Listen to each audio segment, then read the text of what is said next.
السلام عليكم ورحمة الله وبركاته. إن الحمد لله نحمده ونستعينه ونستغفره ونعوذ بالله من شرور أنفسنا ومن سيئات أعمالنا من يهده الله فلا مضل له ومن يضلل فلا هادي له. أشهد أن لا إله إلا الله وحده لا شريك له وأشهد أن محمدا عبده ورسوله. يا أيها الذين آمنوا اتقوا الله حق تقاته ولا تموتن إلا وأنتم مسلمون.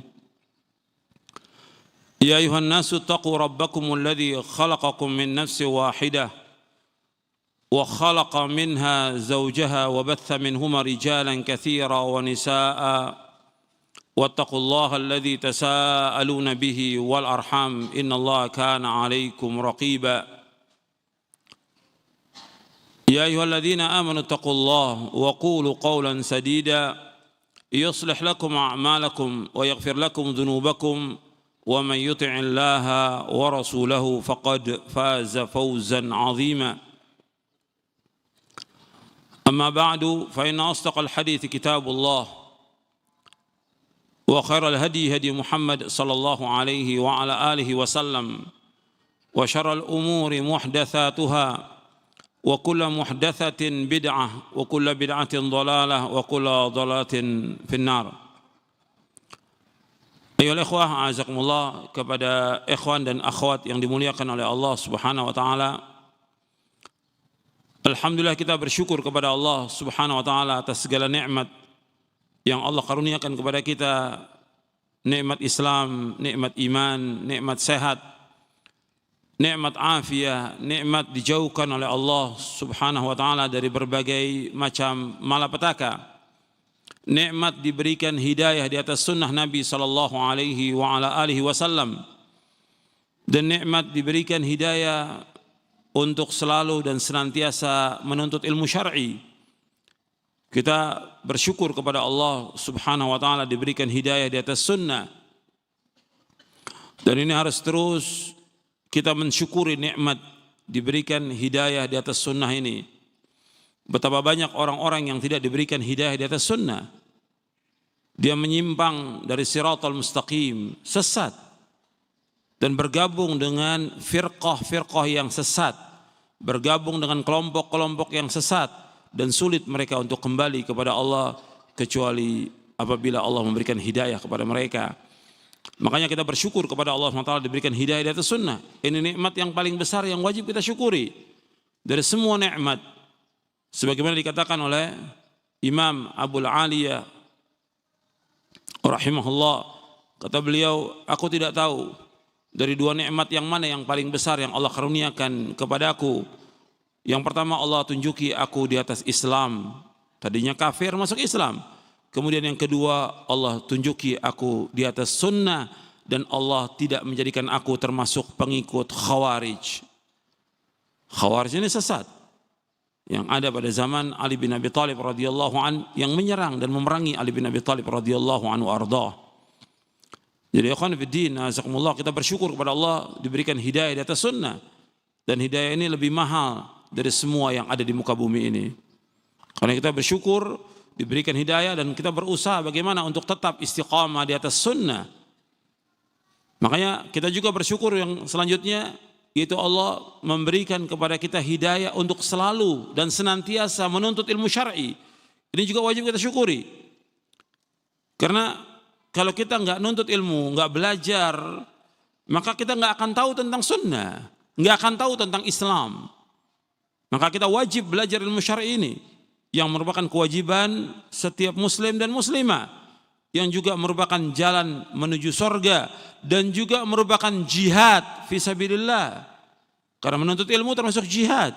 Makanya kata Abu Darda, barang siapa yang mengatakan bahwa menuntut ilmu tidak termasuk jihad, maka akalnya tidak waras. Menuntut ilmu termasuk jihad, yang kita harus terus dan terus menerus menuntut ilmu. Dan juga yang paling penting lagi, yaitu dari menuntut ilmu ini bukan sekedar datang, bukan sekedar hadir, bukan sekedar meramaikan masjid, tapi kita harus memahami apa yang disampaikan. Harus memahami apa yang disampaikan. Jadi menuntut ilmu ini merupakan nikmat yang besar yang wajib kita syukuri. Karena itu Allah SWT berfirman kepada Nabi Muhammad sallallahu alaihi wasallam di dalam surah An-Nisa di ayat 113 Allah berfirman, wa 'allamaka ma lam takun ta'lam wa kana fadlullahi 'alaika 'azima. Dan Allah telah mengajarkan kepada kamu apa-apa yang kau tidak ketahui, dan nikmat Allah kepadamu itu sangat besar. Kata Imam Ibnu Qayyim dalam kitabnya Miftah dari Sa'adah bahwa nikmat ilmu merupakan nikmat yang paling besar dari semua nikmat. Maka Allah mengajarkan kepada Rasulullah sallallahu alaihi wasallam Al-Qur'an dan Al-Hikmah, yaitu As-Sunnah. Dan ini merupakan nikmat yang paling besar yang wajib kita syukuri. Tapi setelah itu yang saya ingatkan tadi, bukan sekedar nuntut ilmu, tapi harus faham. Maka Imam Bukhari dalam kitab sahihnya di Kitabul Ilmi menyebutkan tentang al-ilmu al-fahm. Ilmu itu faham. Betapa banyak orang yang nuntut ilmu tapi nggak faham. Nuntut ilmu nggak faham. Nuntut ilmu, belajar, datang, hadir, mungkin bertahun-tahun, tapi nggak faham. Rugi. Makanya Allah memberikan pemahaman kepada siapa yang Allah kehendaki. Di samping kita berdoa, Rabbi zidni ilma, kita juga berdoa agar diberikan pemahaman oleh Allah Subhanahu wa taala. Nabi SAW bersabda dalam hadis yang sahih yang diriwayatkan oleh Imam Bukhari dan Muslim, "Man yuridillahu bi khairan yufaqihu fid din." Barang siapa yang dikehendaki Allah kebaikan padanya, Allah berikan dia pemahaman tentang agama. Jadi kalau Allah mengendaki orang itu baik, Allah berikan dia faham tentang agama. Hadis ini sahih, diriwayatkan oleh Imam Bukhari dan Muslim dari sahabat Muawiyah bin Abi Sufyan radhiyallahu anhuma wa ardahuma. Diberikan pemahaman tentang agama. Makanya kita harus berusaha bagaimana memahami Islam dengan benar. Al-Quran wa sunnah ala fahmi salaf. Kemudian memahami apa yang disampaikan dengan benar supaya enggak salah. Kemudian selanjutnya yang lebih penting lagi setelah itu yaitu mengamalkan. Karena ilmu ini untuk diamalkan, bukan koleksi ilmu. Banyak orang yang koleksi ilmu. Ya, ustadz yang ngajar banyak, ya koleksi dia. Bukan, tapi bagaimana kita berusaha belajar ilmu ini dan mengamalkan ilmu ini. Karena Allah akan tanya kepada kita tentang ilmu yang kita amalkan ini. Ilmu yang kita cari, ilmu yang kita tuntut, ilmu yang kita kaji, Allah akan tanya, diamalkan atau tidak. Dan itu disebutkan dalam ayat Al-Quran. Disebutkan juga dalam hadis Nabi yang sahih. Di antara Nabi SAW bersabda, La tazulu qadama abdin yawmal qiyamati hatta yus'al an umrihi fima afna wa an ilmihi fima fa'ala wa an malihi min aina iktasaba wa fima anfaqa wa an jismihi fima abla. Rawahu Tirmidzi wa qala hadza haditsun hasanun sahih. Kata Rasulullah SAW, tidaklah bergeser kedua kaki seorang hamba pada hari kiamat nanti, melainkan Allah akan tanya kepadanya tentang 4 perkara.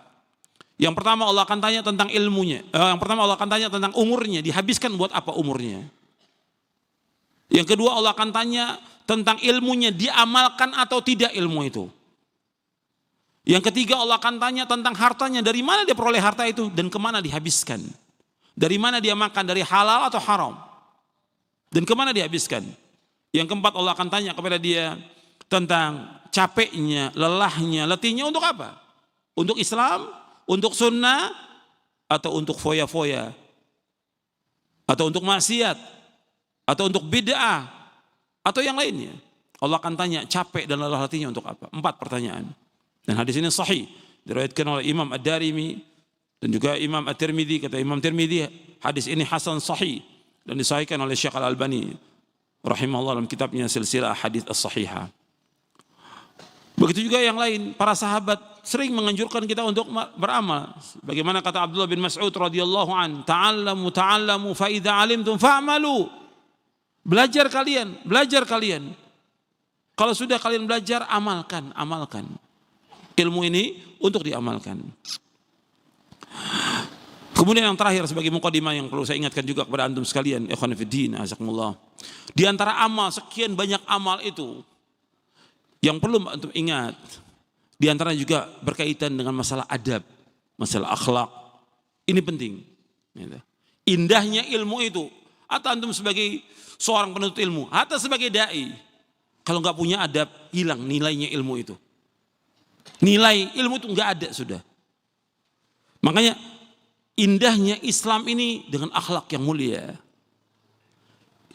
Indahnya pemahaman salaf ini dengan akhlak yang mulia. Maka tunjukkan akhlak ini bagian daripada amal kita. Maka Allah menyebutkan tentang akhlak Nabi Muhammad SAW, wa innaka la'ala khuluqin azim. Sesungguhnya engkau berada di atas akhlak yang mulia. Dipuji oleh Allah. Dan akhlaknya Rasulullah adalah Al-Quran. Makanya kita harus ingat bahwa akhlak ini mulia. Makanya kita terus berusaha untuk belajar adab. Para ulama terdahulu mereka belajar ilmu dan belajar adab. Sampai di antara mereka, saya belajar adab dulu, kamu baru kemudian saya belajar ilmu. Disebutkan oleh para ulama tentang masalah itu. Ini penting untuk kita semuanya supaya semakin hari semakin tambah ilmu kita yang kita minta kepada Allah, tambah juga amal kita, tambah juga akhlak kita semakin baik. Sebab kita juga minta kepada Allah SWT agar kita ditunjuki dengan akhlak yang mulia. Karena yang paling berat timbangan pada hari kiamat yaitu akhlak yang mulia. Yang paling berat timbangan pada hari kiamat akhlak yang mulia. Di samping tauhid, akhlak yang mulia. Sampai Nabi SAW bersabda dalam hadis yang sahih yang diriwayatkan oleh Imam At-Tirmidzi. Nabi bersabda, "Ma syai'un athqala fi mizanil mu'min yaumal qiyamati min khuluqin hasan wa innallaha la yubghidul fahishal badhi." Tidak ada sesuatu yang paling berat timbangannya pada hari kiamat melainkan akhlak yang mulia. Tidak ada sesuatu yang paling berat timbangan pada hari kiamat melainkan akhlak yang mulia. Dan sesungguhnya Allah benci kepada orang yang kotor mulutnya, orang yang keji dan kasar. Gak senang. Allah tidak suka kepada orang-orang yang mulutnya kotor, mulutnya jorok, mulutnya kasar. Allah gak senang. Jadi ikhwan fillah, azakumullah, ini masalah akhlak penting dan kaitan akhlak dengan akidah sangat erat. Kaitan akhlak dengan akidah sangat erat. Kaitan akhlak dengan manhaj sangat erat. Makanya Nabi SAW bersabda, akmalul mu'minina imanan ahsanuhum khuluqa wa khiyarukum linisaihim. Orang mukmin yang paling sempurna iman, yang paling baik akhlaknya. Dan orang yang paling baik di antara kalian adalah orang yang paling baik kepada istri-istrinya. Hadis ini sahih li ghairihi, diriwayatkan oleh Imam Ahmad, At-Tirmidzi dan yang lainnya. Ikhwan fillah, azakumullah. Alhamdulillah, ini sebagai muqaddimah yang perlu saya sampaikan kepada antum. Sekarang kita akan bahas yang kita akan bahas hari ini di Masjid Al-Murabbi di Bandung ini, yaitu jihad dalam syariat Islam. Pembahasan tentang jihad ini sudah dibahas oleh para ulama terdahulu. Bahkan banyak imam-imam mempunyai kitab tentang jihad. Imam-imam punya kitab tentang jihad. Dan saya sebutkan dalam muqaddimah ini juga buku-buku dari para ulama salaf tentang jihad. Kemudian juga di kitab-kitab fikih ditulis tentang jihad. Artinya masalah ini bukan masalah yang baru. Dan di Al-Quran, dalam sunnah banyak sekali penyebutan tentang kata-kata jihad. Cuma ini harus diluruskan. Harus diluruskan karena banyak pemahaman-pemahaman yang menyimpang. Pemahaman yang sesat yang berkaitan dengan jihad ini. Sebab kalau kita lihat banyak sekali orang-orang yang membahas tentang jihad, ya, mereka kaitkan kepada semua hal jihad itu. Apa saja masalah sedikit jihad. Sampai masalah demonstrasi pun mereka jihad. Memberontak kepada penguasa dikatakan jihad atau yang lainnya. Dan juga yang bicara soal jihad siapa aja. Dari dulu yang namanya jihad itu bersama ulil amri. Di dalam kitab-kitab akidah Ahlussunnah dibahas tentang jihad. Tapi jihad dibahas oleh para ulama Ahlussunnah dikaitkan bahwa jihad ini yang punya hak adalah ulil amri. Makanya disebutkan di dalam kitab-kitab akidah bahwa al-jihadu madin ma'a wulatil umuri abraran kanu am fujjara. Bahwa jihad itu tetap berlaku, tetap wajib bersama ulil amri. Apakah ulil amrinya orang-orang yang baik atau ulil amrinya orang-orang yang jahat? Tetap wajib. Itu dibahas oleh para ulama tentang jihad ini. Dan jihad termasuk seutama-utama amal. Dari seluruh amal yang paling utama adalah jihad. Ketika Rasulullah ditanya, ya Rasulullah, apa saja amal-amal yang paling utama? Nabi menjawab, imanun billah wa jihadun fi sabilih. Amal yang paling utama adalah iman kepada Allah dan jihad di jalannya.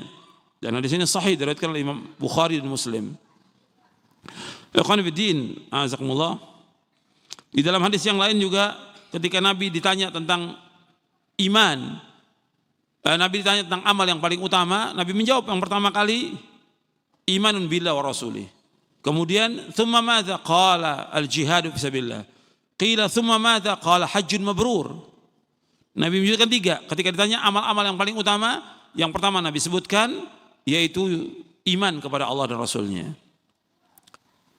Yang kedua jihad fisabilillah. Yang ketiga haji yang mabrur. Dan hadis ini sahih diriwayatkan oleh Imam Bukhari, Muslim dan Ahmad. Ikhwan fillah, azakumullah, kita akan bahas tentang jihad untuk melihat di buku ini. Yang pertama, kita akan bahas tentang jihad ini yang diawali dengan penjelasan para ulama yang berkaitan dalam menghadapi keadaan umat Islam ini. Maka apa yang harus dimulai lebih dahulu? Untuk melihat di halaman 21 dan seterusnya.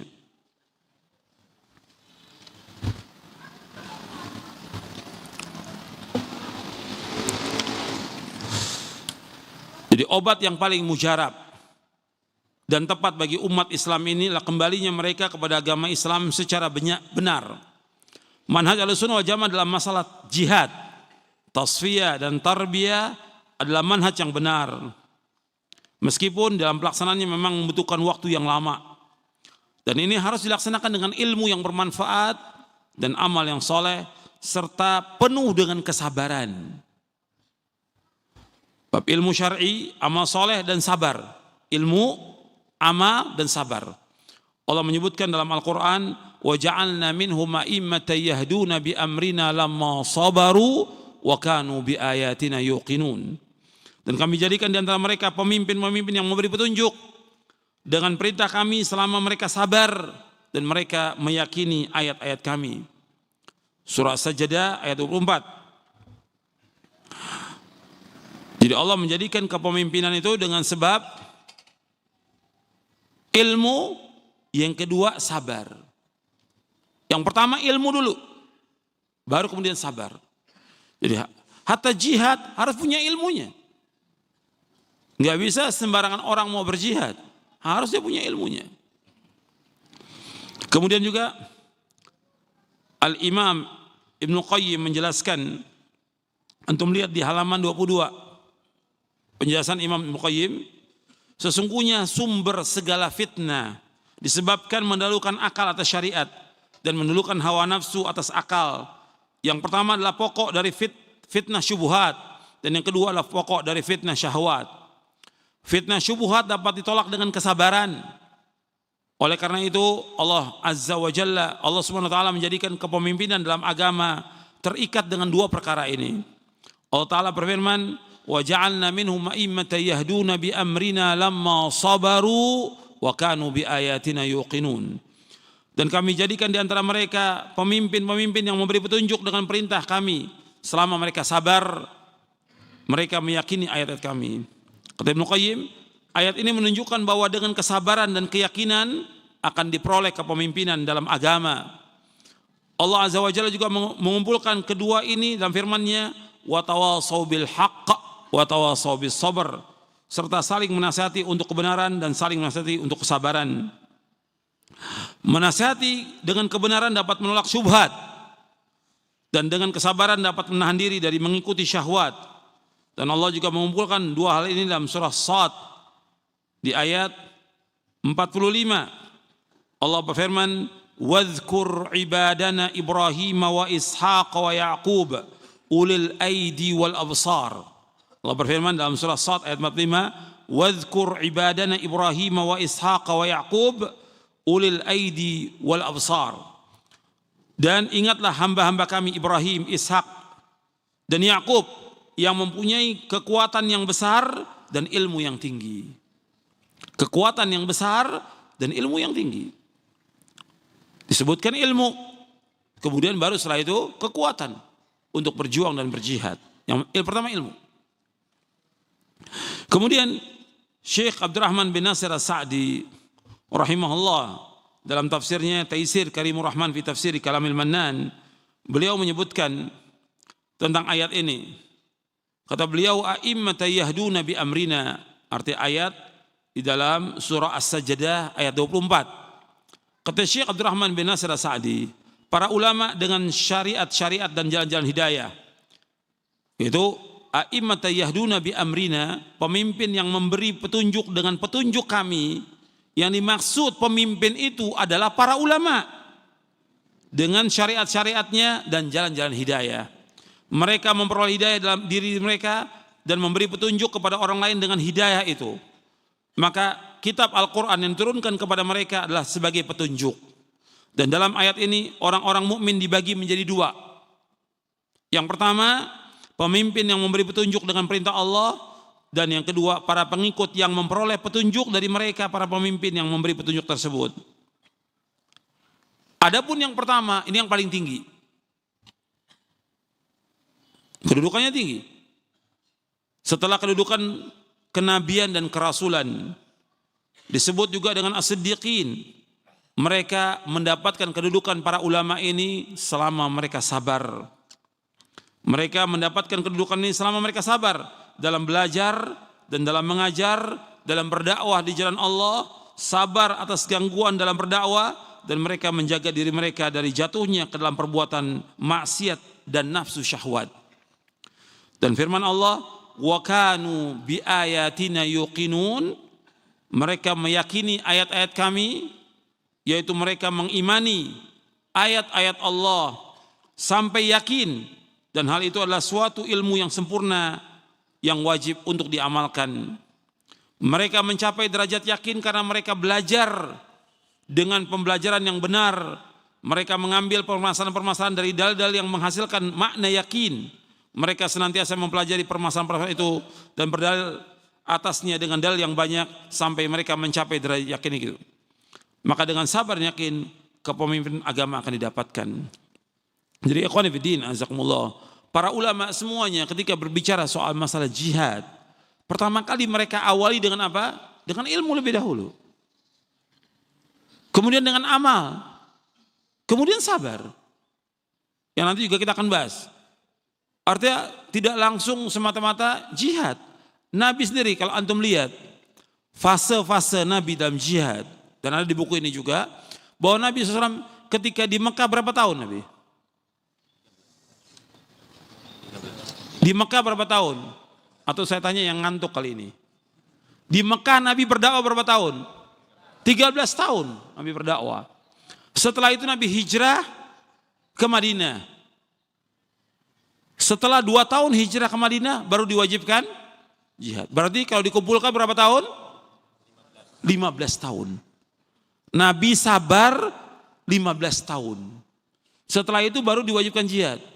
Sedangkan Nabi berdakwah, jumlah dakwah Nabi berapa tahun? Jumlah dakwah Nabi berapa tahun? 23 tahun. Turunnya wahyu selama 23 tahun. Dari umur Nabi 40 sampai umur 63 tahun. 23 tahun. Artinya sabarnya 15 tahun, setelah itu baru jihad. Sampai akhir hayat Nabi. Berapa tahun? 8 tahun. Yang lama jihadnya atau sabarnya? Sabarnya. 15 tahun. Makanya dalam Al-Quran disuruh sabar ketika di Mekah. Karena apa? Belum punya kekuatan apa-apa. Apa yang mau diperangi? Orang musyrik Mekah punya kekuatan yang luar biasa. Disuruh sabar.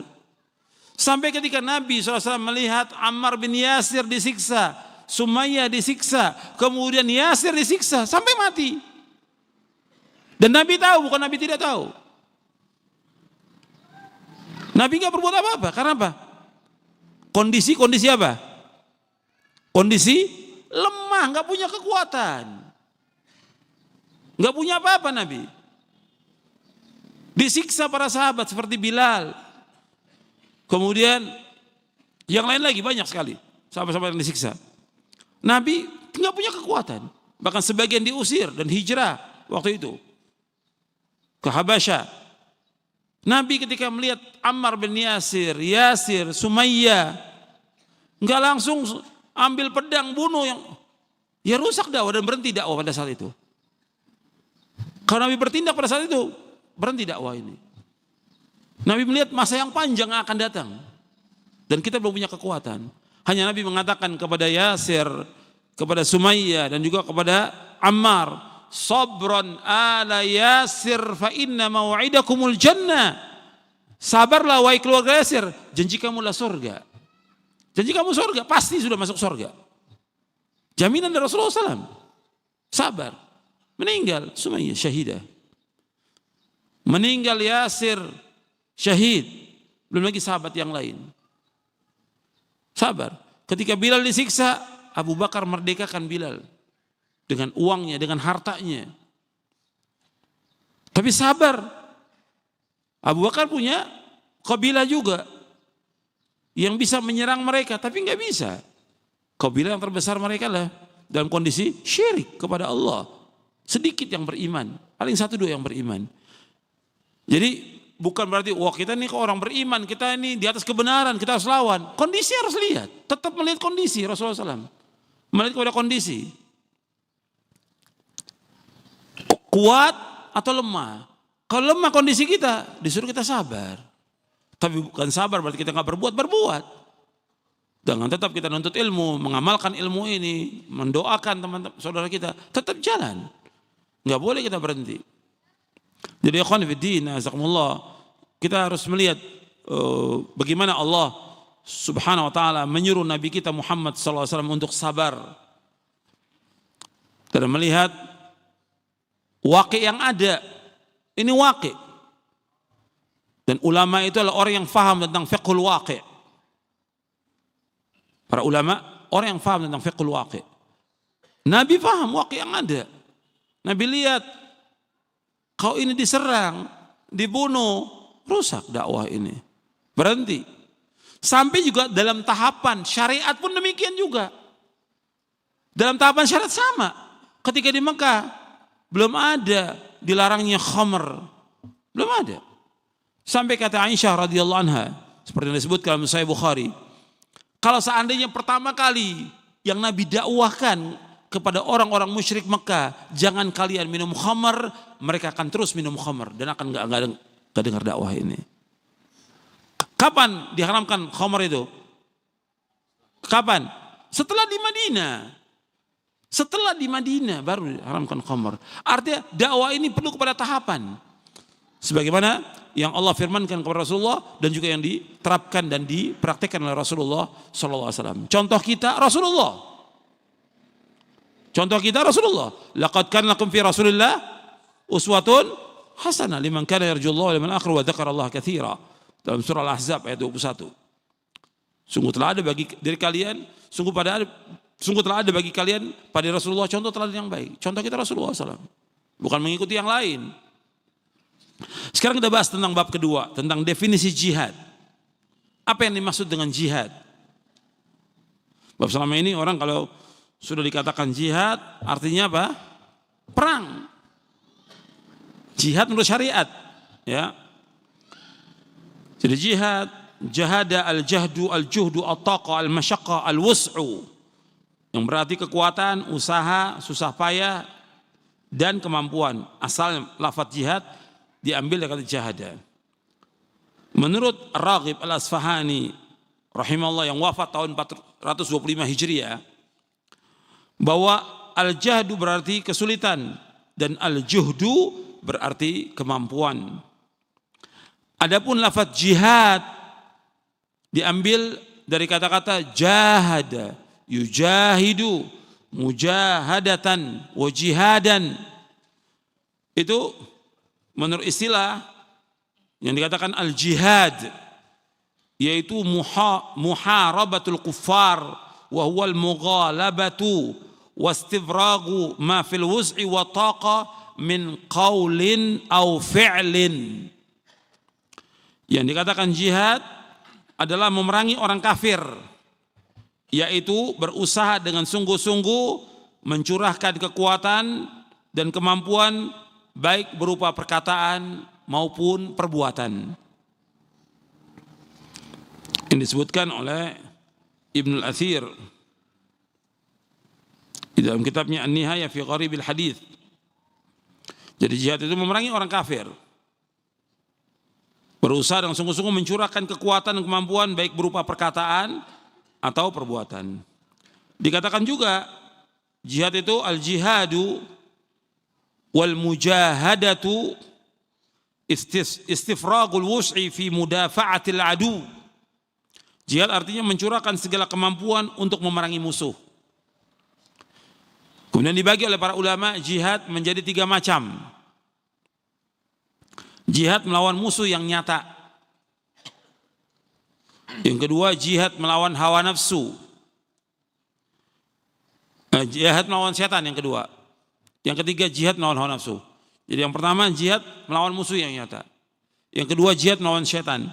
Yang ketiga jihad melawan hawa nafsu. Nanti akan saya jelaskan ketika kita bahas penjelasan Al-Imam Ibnu Qayyim nanti. Dan 3 macam ini disebutkan di dalam ayat-ayat Al-Quran. Jihad melawan musuh itu disebutkan dalam beberapa ayat. Ya, dalam surah Al-Hajj ayat 78 Allah berfirman, "Wajahidu fillahi haqqa jihadih."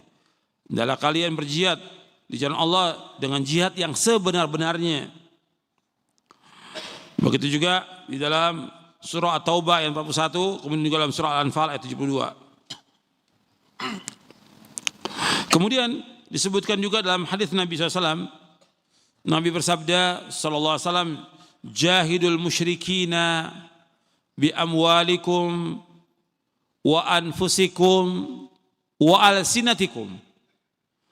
Hendaklah kamu memerangi orang-orang musyrik dengan harta kamu, dengan diri kamu, dan dengan lisan kamu. Hadis ini sahih diriwayatkan Imam Ahmad, Abu Daud, Nasai dan Al-Hakim dari sahabat Anas bin Malik. Arti jihad melawan kaum musyrikin yang pertama dengan harta, yang kedua dengan diri kita, yang ketiga dengan lisan.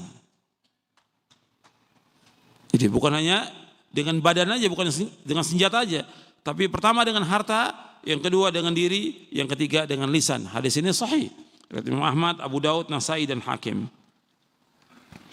Kemudian Syekhul Islam rahimahullah yang wafat tahun 728 Hijriah, beliau memberikan definisi tentang jihad. Kata beliau, jihad itu mencurahkan segenap kemampuan untuk mencapai apa yang dicintai oleh Allah Azza wa Jal dan menolak apa yang dibenci oleh Allah. Ini lebih luas ini maknanya. Syekhul Islam Ibnu Taimiyah rahimahullah mengatakan bahwa jihad artinya mencurahkan segenap kemampuan untuk mencapai apa yang dicintai oleh Allah Azza wa Jal dan menolak semua yang dibenci oleh Allah. Ini dalam Majmu' Fatawa di juz yang ke-10. Kemudian juga beliau mengatakan lagi bahwa pada hakikatnya jihad adalah mencapai meraih apa yang dicintai oleh Allah berupa iman dan amal saleh, dan menolak apa yang dibenci oleh Allah berupa kekufuran, kefasikan dan maksiat. Saya ulangi, pada hakikatnya jihad adalah mencapai meraih apa yang dicintai oleh Allah berupa iman dan amal saleh, dan menolak apa yang dibenci oleh Allah berupa kekufuran, kefasikan dan maksiat. Definisi ini lebih luas dari semuanya.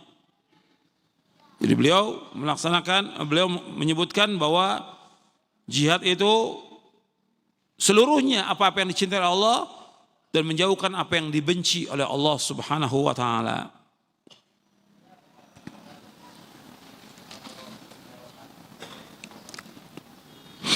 Kemudian juga Syekhul Islam mengatakan lagi bahwa jihad adalah termasuk dari kesempurnaan amar ma'ruf nahi mungkar.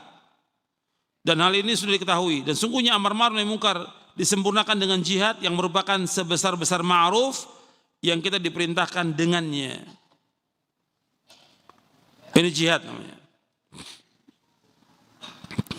Kemudian Al-Imam Ibnu Qayyim menyebutkan bahwa menuntut ilmu syar'i juga termasuk dari jihad atau sabilullah.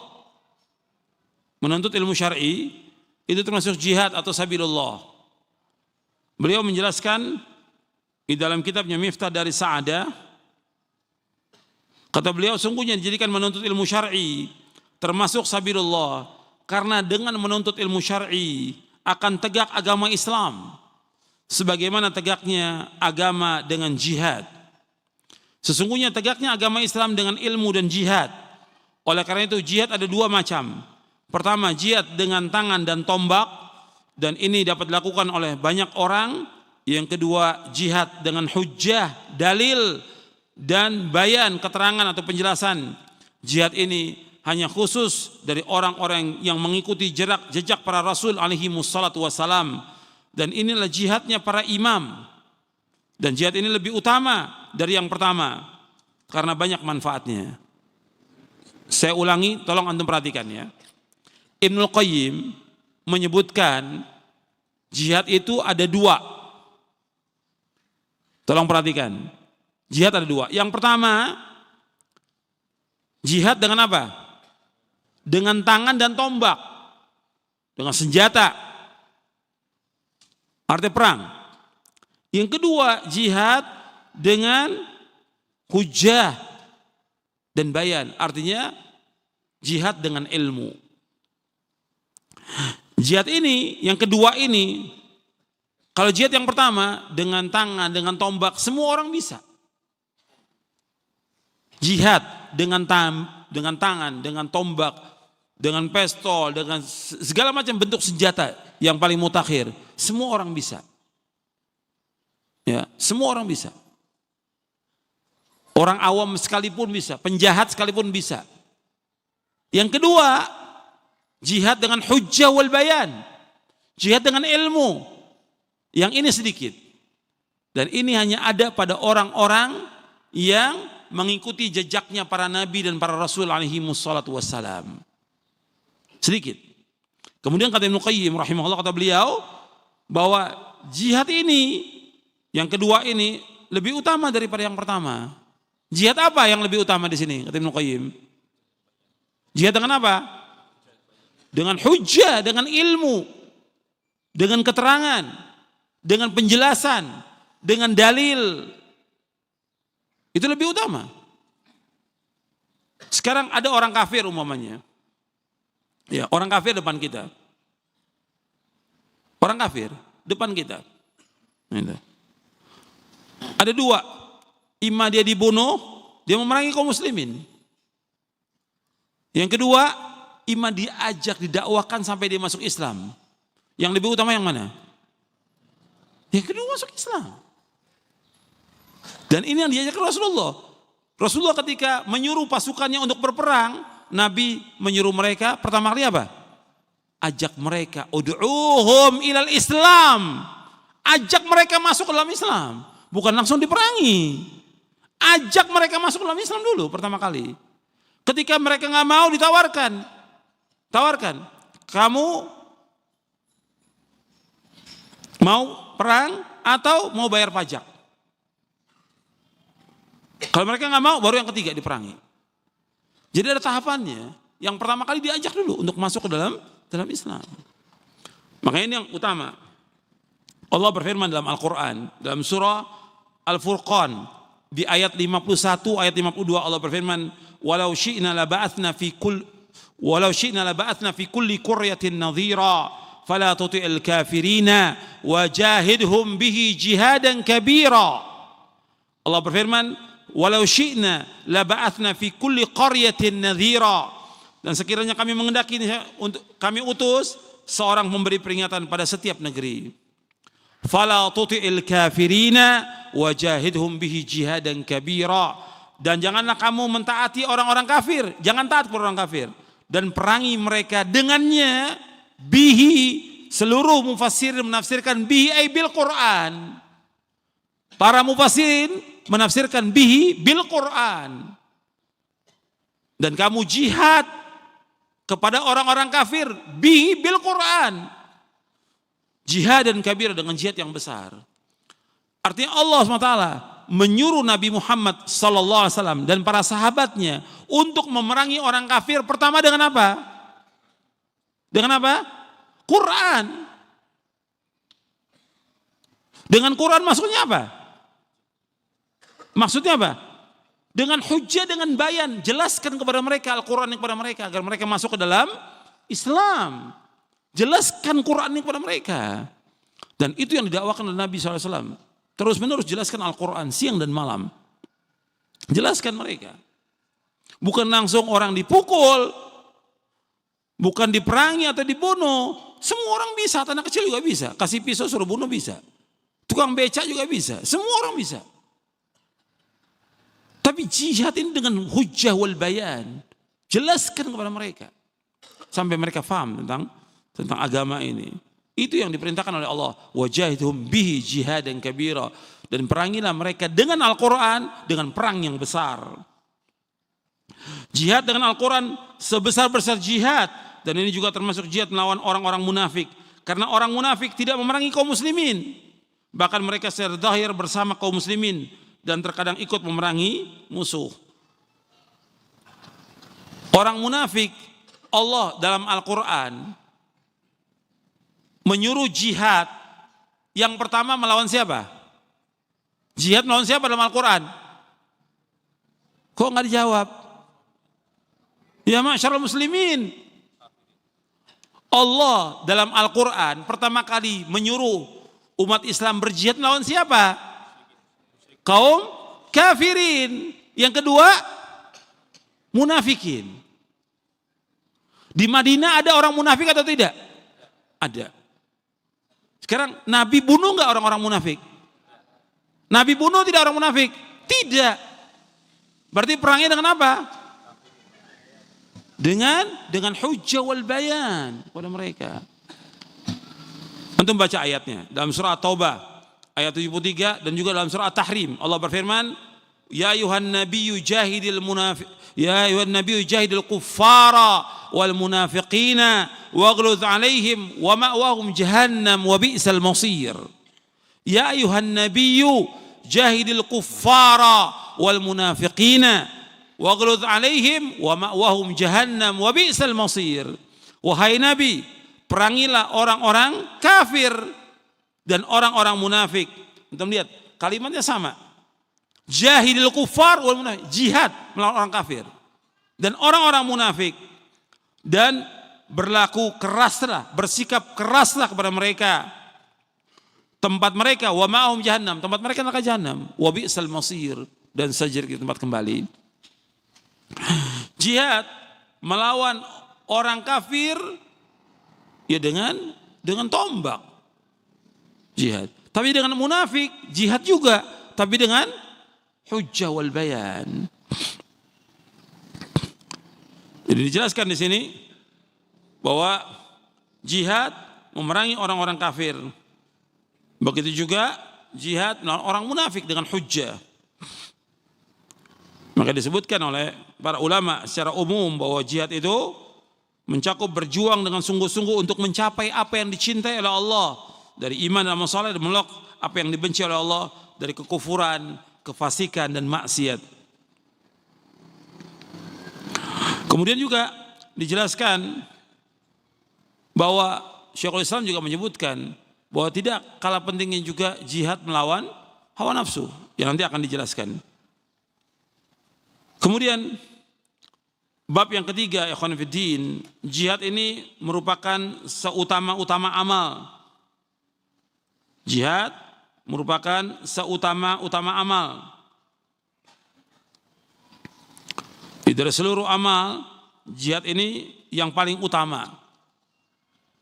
Bab Allah menyebutkan demikian dalam Al-Quran, dan juga Nabi menyebutkan demikian tentang keutamaan jihad. Dan saya sudah bacakan tadi di awal-awal ketika Nabi SAW ditanya tentang amal yang paling dicintai oleh Allah dan paling utama, Nabi menjawab yang pertama, sholat di awal waktunya. Yang kedua, berbakti pada orang tua. Yang ketiga jihad. Antum lihat di halaman 41.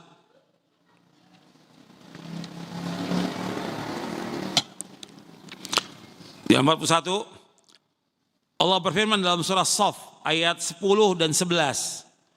Allah berfirman, ya ayyuhalladzina amanu hal adullukum ala tijaratin tunjikum min adzabin alim tu'minuna billahi wa rasulihi wa tujahiduna fi sabilillah bi amwalikum wa anfusikum dzalikum khairul lakum in kuntum ta'lamun. Wahai orang beriman, maukah kamu aku tunjukkan satu perdagangan yang dapat menyelamatkan kamu dari azab Allah, menyelamatkan kamu dari azab yang pedih, yaitu kamu beriman kepada Allah dan Rasulnya dan berjihad dengan Allah dengan harta dan jiwa kamu. Itulah yang lebih baik bagi kamu jika kamu mengetahui. Allah menyebutkan di sini, dzalikum khairun lakum in kuntum ta'lamun. Itu lebih baik. Jadi Allah menawarkan perdagangan yang tidak akan ada ruginya. Perdagangan yang akan menyelamatkan kita dari azab yang sangat pedih. Yang pertama iman kepada Allah dan Rasulnya. Yang kedua apa? Yang kedua apa? Jihad. Jihad. Kemudian Abdullah bin Mas'ud pernah bertanya kepada Rasulullah SAW. Sa'atun Nabi SAW, ayyul amali ahabbu ilallah? Qala as-salatu ala waqtiha. Qala thumma ayyu? Qala birrul walidain. Qala thumma ayyu? Qala al-jihadu fi sabilillah. Aku bertanya kepada Rasulullah SAW, amal apa saja yang paling dicintai oleh Allah? Paling utama dan paling dicintai oleh Allah. Yang pertama sholat di awal waktu. Sholat di awal waktu. Untuk laki-laki itu dikerjakan dengan berjamaah. Wajib berjamaah. Kemudian yang kedua, amal yang paling utama berbakti pada orang tua. Yang ketiga, jihad fisabilillah. Hadis ini sahih riwayat Bukhari, Muslim, An-Nasa'i, Tirmidzi, Ahmad dan yang lainnya dari sahabat Abdul Mas'ud. Nabi menyebutkan amal yang paling utama dan paling dicintai Allah 3. Yang pertama salat. Salat di awal waktu. Dan banyak orang-orang melalaikan. Kalau udah bicara soal jihad, Masya Allah, sampai malam dia. Giliran sholat subuh, kesiangan. Gimana mengerjakan jihad? Bicara soal jihad, tapi soal berjamaah dikumandangkan azan, nggak datang ke masjid. Laki-laki wajib berjamaah di masjid, wajib laki-laki. Allah berfirman dalam surah Al-Baqarah ayat 43, wa aqimus salata wa atuz zakata warka'u ma'ar raki'in. Allah berfirman dalam surah Al-Baqarah ayat 43, dirikan salat, keluarkan zakat dan ruku bersama orang yang ruku. Yang dikatakan ruku bersama orang yang ruku maksudnya hendaklah kalian salat berjamaah. Laki-laki wajib salat berjamaah. Nah, banyak orang-orang teriak jihad, salat berjamaah enggak di masjid? Takut dimata-matai.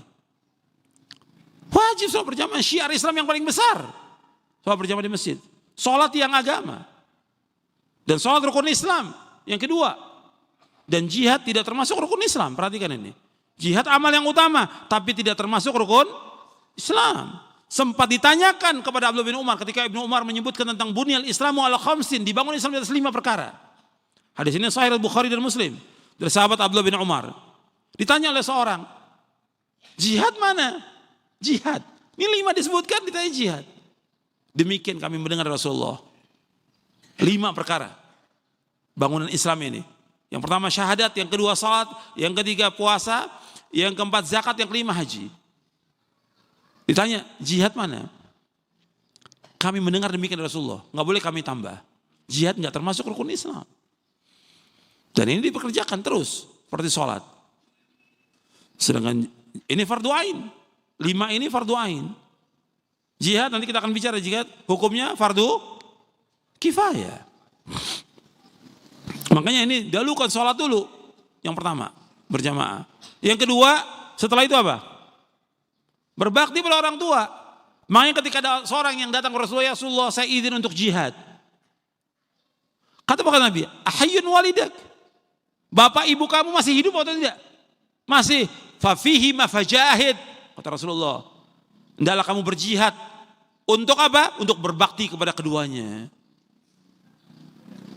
Orang ini izin, ya Rasulullah saya mau jihad.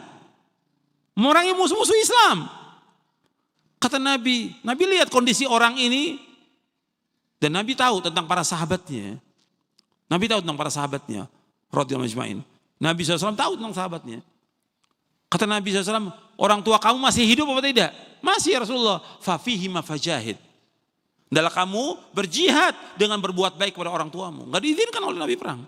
Suruh apa? Berbuat baik kepada orang tua. Karena berbuat baik orang tua lebih utama dari jihad. Lebih utama. Dan ini amal-amal yang paling utama. Yang memasukkan manusia ke dalam surga. Makanya kita harus perhatikan tuh. Bagaimana sikap kita kepada orang tua kita. Kita termasuk anak yang berbakti pada orang tua atau tidak. Wajib berbuat baik kepada orang tua, wajib. Dan Allah kaitkan dalam Al-Quran selalu dengan ibadah kepada Allah, mentauhidkan Allah. Yang kedua berbuat baik kepada orang tua. Allah berfirman, wa'budullaha wa la tusyriku bihi syai'an wabil walidaini ihsana. Allah berfirman dalam surah An-Nisa ayat 36, wa'budullaha wa la tusyriku bihi syai'an wabil walidaini ihsana. Hendaklah kalian beribadah hanya kepada Allah saja. Jangan menyekutukan Allah dengan sesuatu. Dan hendaklah kalian berbuat baik kepada orang tua. Allah berfirman juga dalam surah Al-Isra. Allah berfirman dalam surah Al-Isra. Wa qada rabbuka alla ta'budu illa iyyah. Teruskan ayatnya. Wa qada rabbuka alla ta'budu illa iyyah wa bil walidaini ihsana.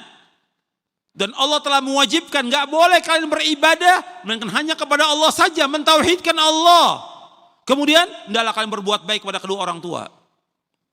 Wajib berbuat baik kepada orang tua. Disejajarkan dengan apa? Dengan ibadah kepada Allah, kemudian berbuat baik kepada orang tua. Makanya harus perhatikan, berbuat baik antum kepada orang tua ini seutama-utama jihad. Makanya coba perhatikan hubungan antum dengan orang tua. Kita harus perbaiki karena ini jalan menuju surga. Jangan sampai durhaka. Jangan sampai kurang ajar kepada orang tua. Anak yang durhaka tidak masuk surga. Kata Nabi SAW. Anak yang durhaka tidak masuk surga. Banyak hadisnya. Di antaranya Nabi menyebutkan tentang 3 golongan yang tidak masuk surga. Kata Rasulullah SAW. Dalam hadis yang diriwayatkan oleh Imam Ahmad dan Hakim. Kata Rasulullah, "Thalathun la yadkhuluna al-jannah wa la yanzurullahu ilaihim yaumal qiyamah. Al-aqli walidayhi wal mar'atul mutarajjilatul mutasyabbihatu birrijal wad dayuth." Kata Rasulullah SAW, ada 3 golongan yang tidak masuk surga dan Allah tidak lihat mereka pada hari kiamat.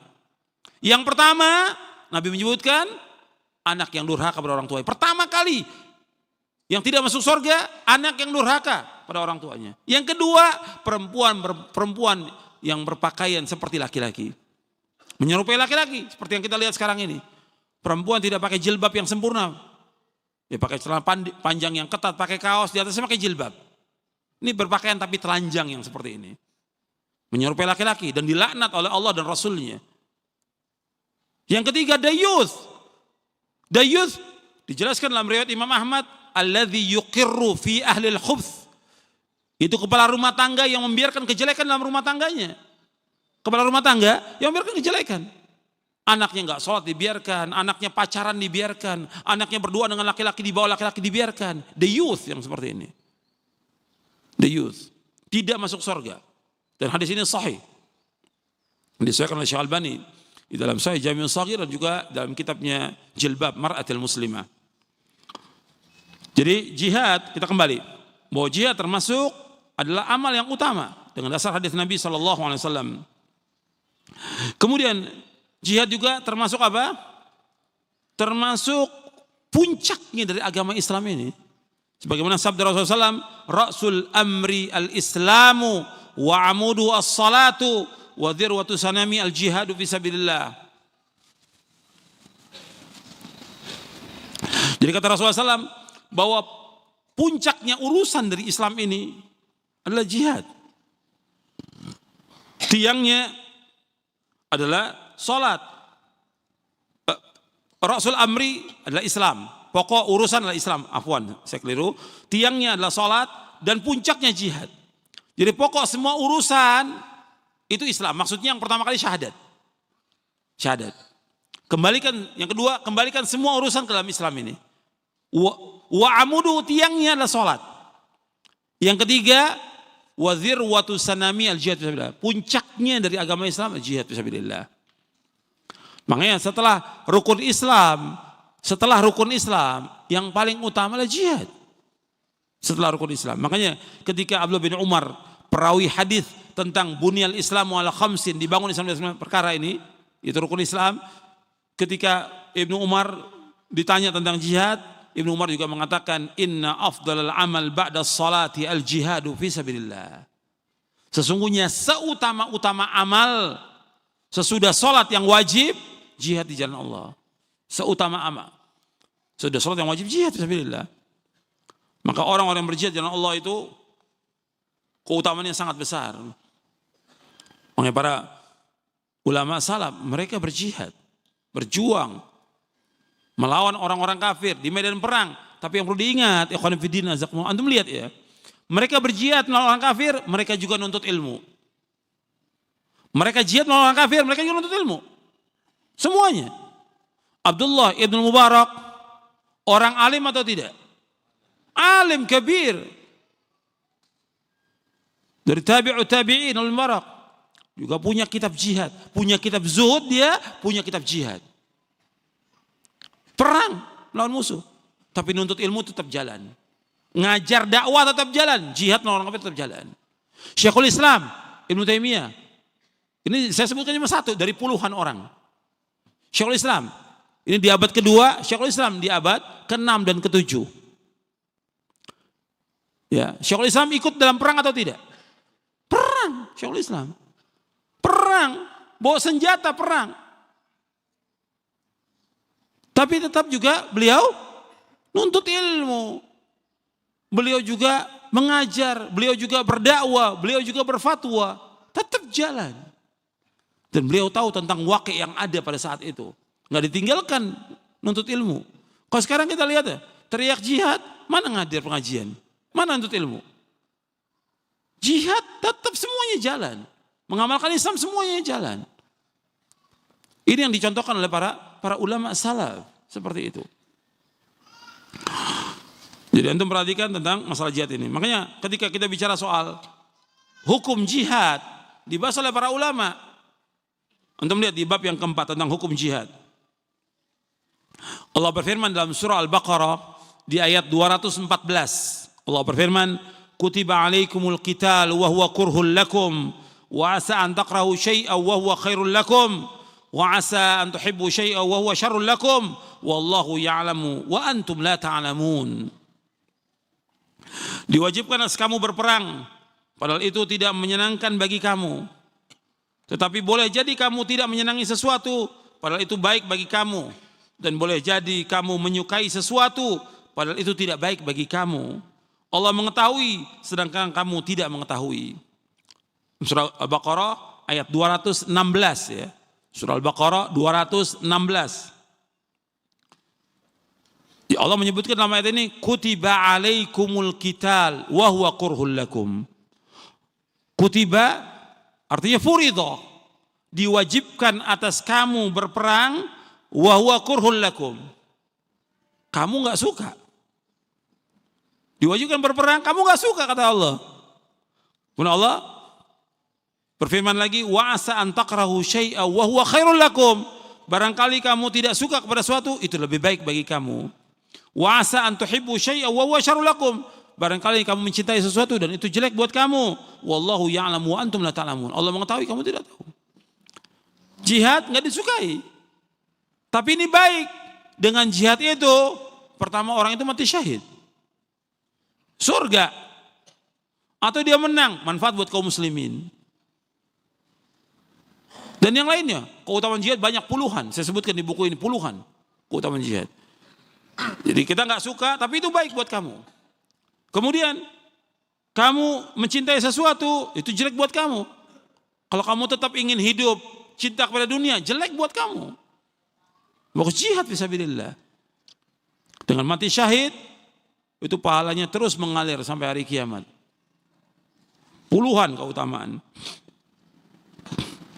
Kemudian ikhwan fillah jazakumullah, ini disebutkan kutiba artinya wajib. Furidha. Dibahas oleh para ulama, wajibnya wajib apa? Fardunya fardu apa? Sebab dalam Islam, dalam syariat Islam yang dikatakan wajib itu ada dua. Yang pertama wajib apa? Wajib ain. Yang kedua wajib kifayah. Contoh, sholat yang 5 waktu wajib apa? Wajib ain. Sholat jenazah wajib kifayah. Ya, sholat yang 5 waktu fardu ain, sholat jenazah fardu kifayah. Artinya kalau seorang atau 2 orang atau 5 orang sudah menyolatkan, yang lain gugur kewajibannya. Jangan dikatakan fardu kifayah. Jihad ini termasuk fardu kifayah. Sebab nggak mungkin semua orang pergi berperang jihad, tidak mungkin.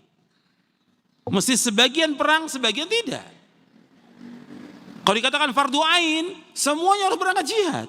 Kalau dikatakan fardu ain seperti sholat, sholat semuanya. Ya bapaknya, ya anaknya, ya pegawai, ya orang kaya, orang miskin, semua tukang harus sholat, wajib, fardu ain. Kalau dikatakan jihad itu fardu ain, berarti semua orang harus berangkat. Paham nggak ini? Paham ya? Kalau dikatakan fardu ain, berarti semua harus berangkat. Jihad itu, semuanya.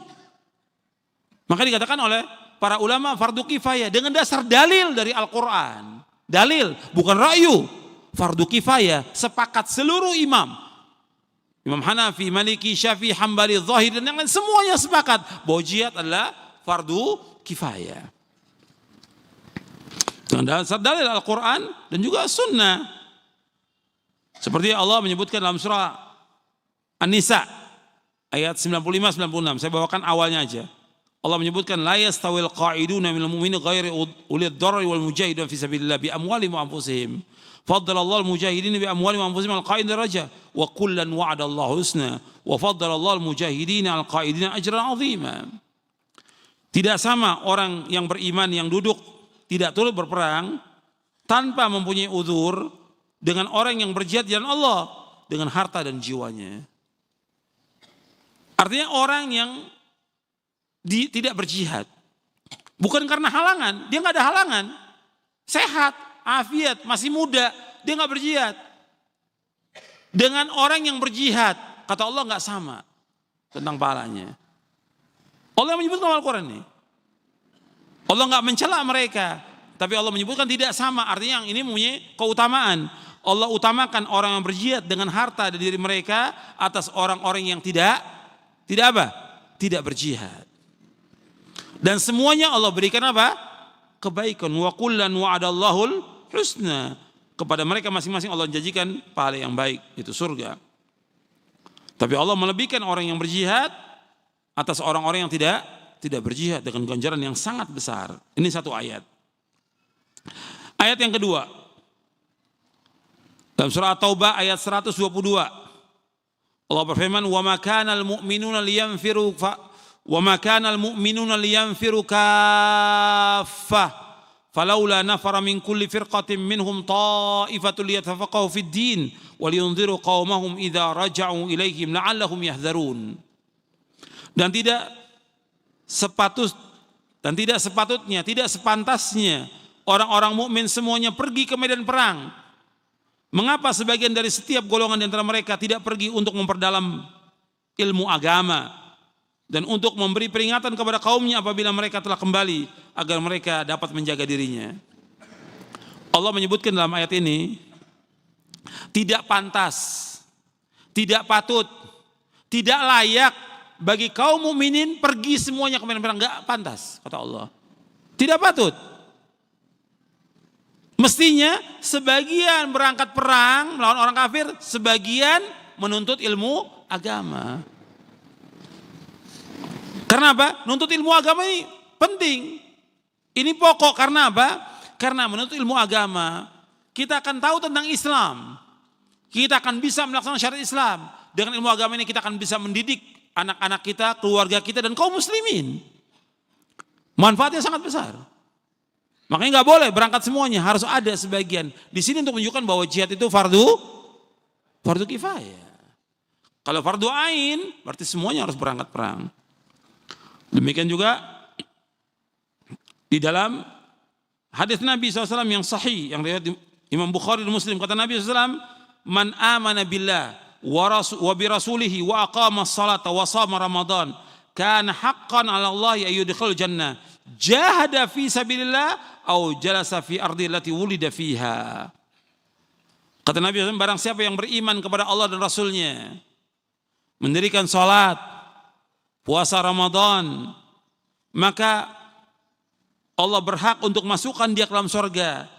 Apakah dia jihad di jalan Allah atau dia duduk di tempat tinggalnya, di negerinya yang dia dilahirkan padanya. Artinya orang yang beriman kepada Allah, melaksanakan sholat, haji dan yang lainnya, diberikan ganjaran besar. Dia perang, jihad, atau dia duduk di rumahnya. Ini dari Nabi SAW, ini sabda Rasulullah SAW. Hadis ini sahih riwayat Bukhari, Muslim, Ahmad, Ibnu Hibban dari sahabat Abu Hurairah radhiyallahu an. Ini menunjukkan bahwa apa? Jihad fardu kifayah. Kemudian Nabi juga menyebutkan tentang keutamaan jihad di sini, di hadis ini. Faqalu ya Rasulullah, afala nubashshirun nasa? Qala inna fil jannati mi'ata darajatin a'adda Allahu lil mujahidina fi sabilillah ma baina darajataini kama baina as-sama'i wal ard. Fa idza sa'altumullaha fas'alu al-firdausa fa innahu awsatul jannah wa 'alal jannah urahu fawqahu 'arsyur rahman wa minhu tafajjaru anharul jannah. Kata Nabi SAW, barang siapa yang beriman kepada Allah, man amana billahi wa bi rasulihi wa aqama as-salah wa shama ramadan kana haqqan Allah yudkhilul jannah. Jahada fi sabilillah aw jalasa fi ardihi allati wulida fiha. Faqalu ya Rasulullah, afal nubashshirun nasa? Qala inni fil jannati mi'ata darajatin a'adaha Allah lil mujahidina fi sabilillah. Ma baina darajataini kama baina as-sama'i wal ard. Fa idza sa'altumullah fas'aluhu al-firdaus. Fa innahu awsatul jannah wa 'alal jannah aurahu fawqahu arsyur rahman wa minhu tafajjaru anhul jannah. Kata Rasulullah SAW, artinya barang siapa beriman kepada Allah dan Rasulnya, mendirikan salat, puasa Ramadan, baik dia berjihad di jalan Allah maupun ia hanya duduk menetap di negerinya kelahirannya. Artinya Allah akan masukkan dia ke dalam surga. Di sini ada kalimat yang terjemahnya hilang ini. Ya. Antum tambahkan, terjemahannya hilang di sini. Barang siapa yang beriman kepada Allah dan Rasulnya, serta mendirikan salat dan puasa bulan Ramadan, maka Allah akan masukkan dia ke dalam surga. Maka Allah akan masukkan dia ke dalam surga. Apakah dia duduk menetap di negerinya, atau dia tetap jihad? Duduk atau dia jihad? Tetap dapat ganjaran. Kami bertanya Rasulullah, tidaklah hal ini kami sampaikan kepada orang banyak. Beliau menjawab, sesungguhnya di surga itu ada 100 derajat. Surga itu 100 tingkatan yang Allah siapkan bagi para mujahid di jalan Allah. Jarak 1 derajat dengan derajat lainnya seperti jarak antara langit dan bumi.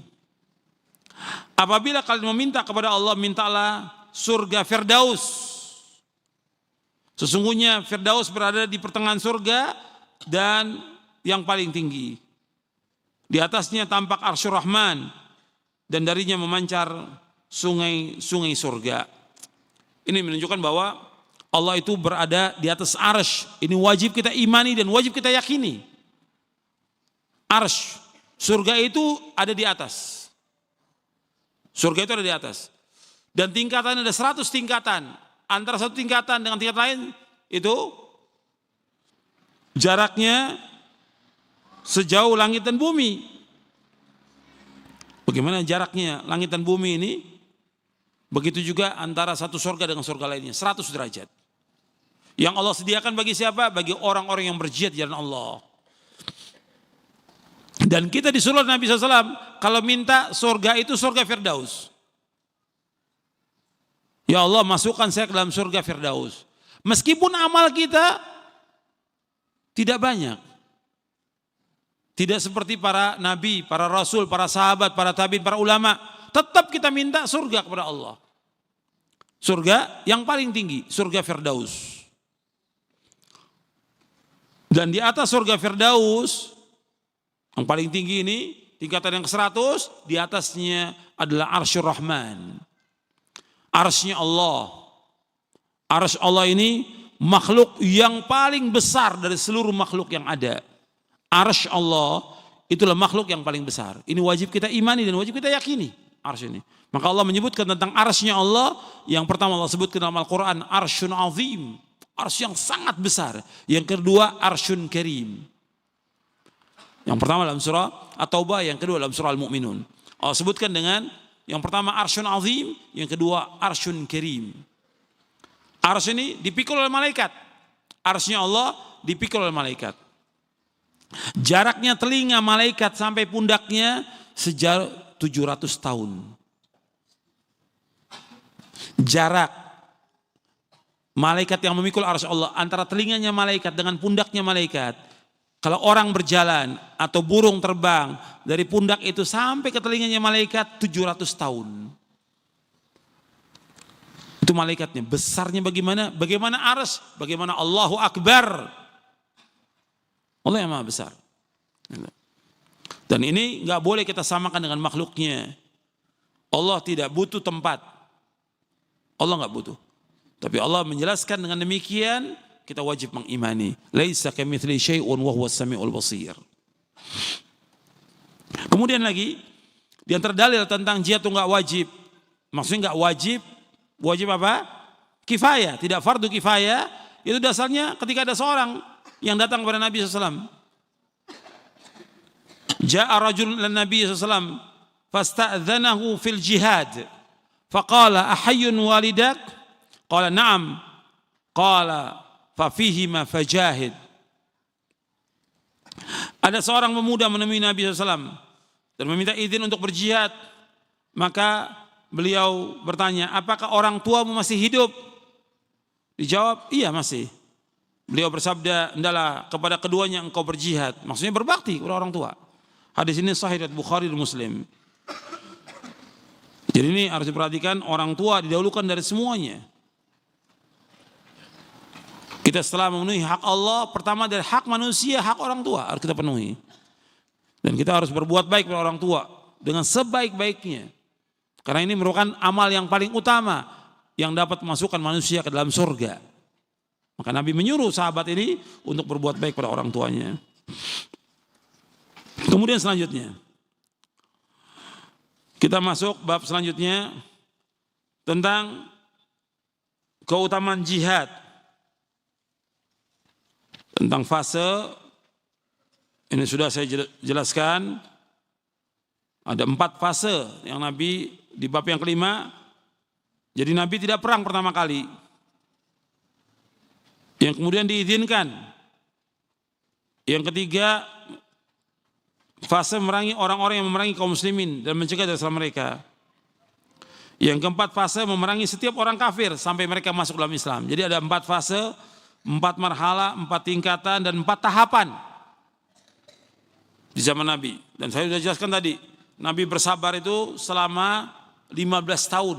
Baru setelah itu diizinkan untuk berperang.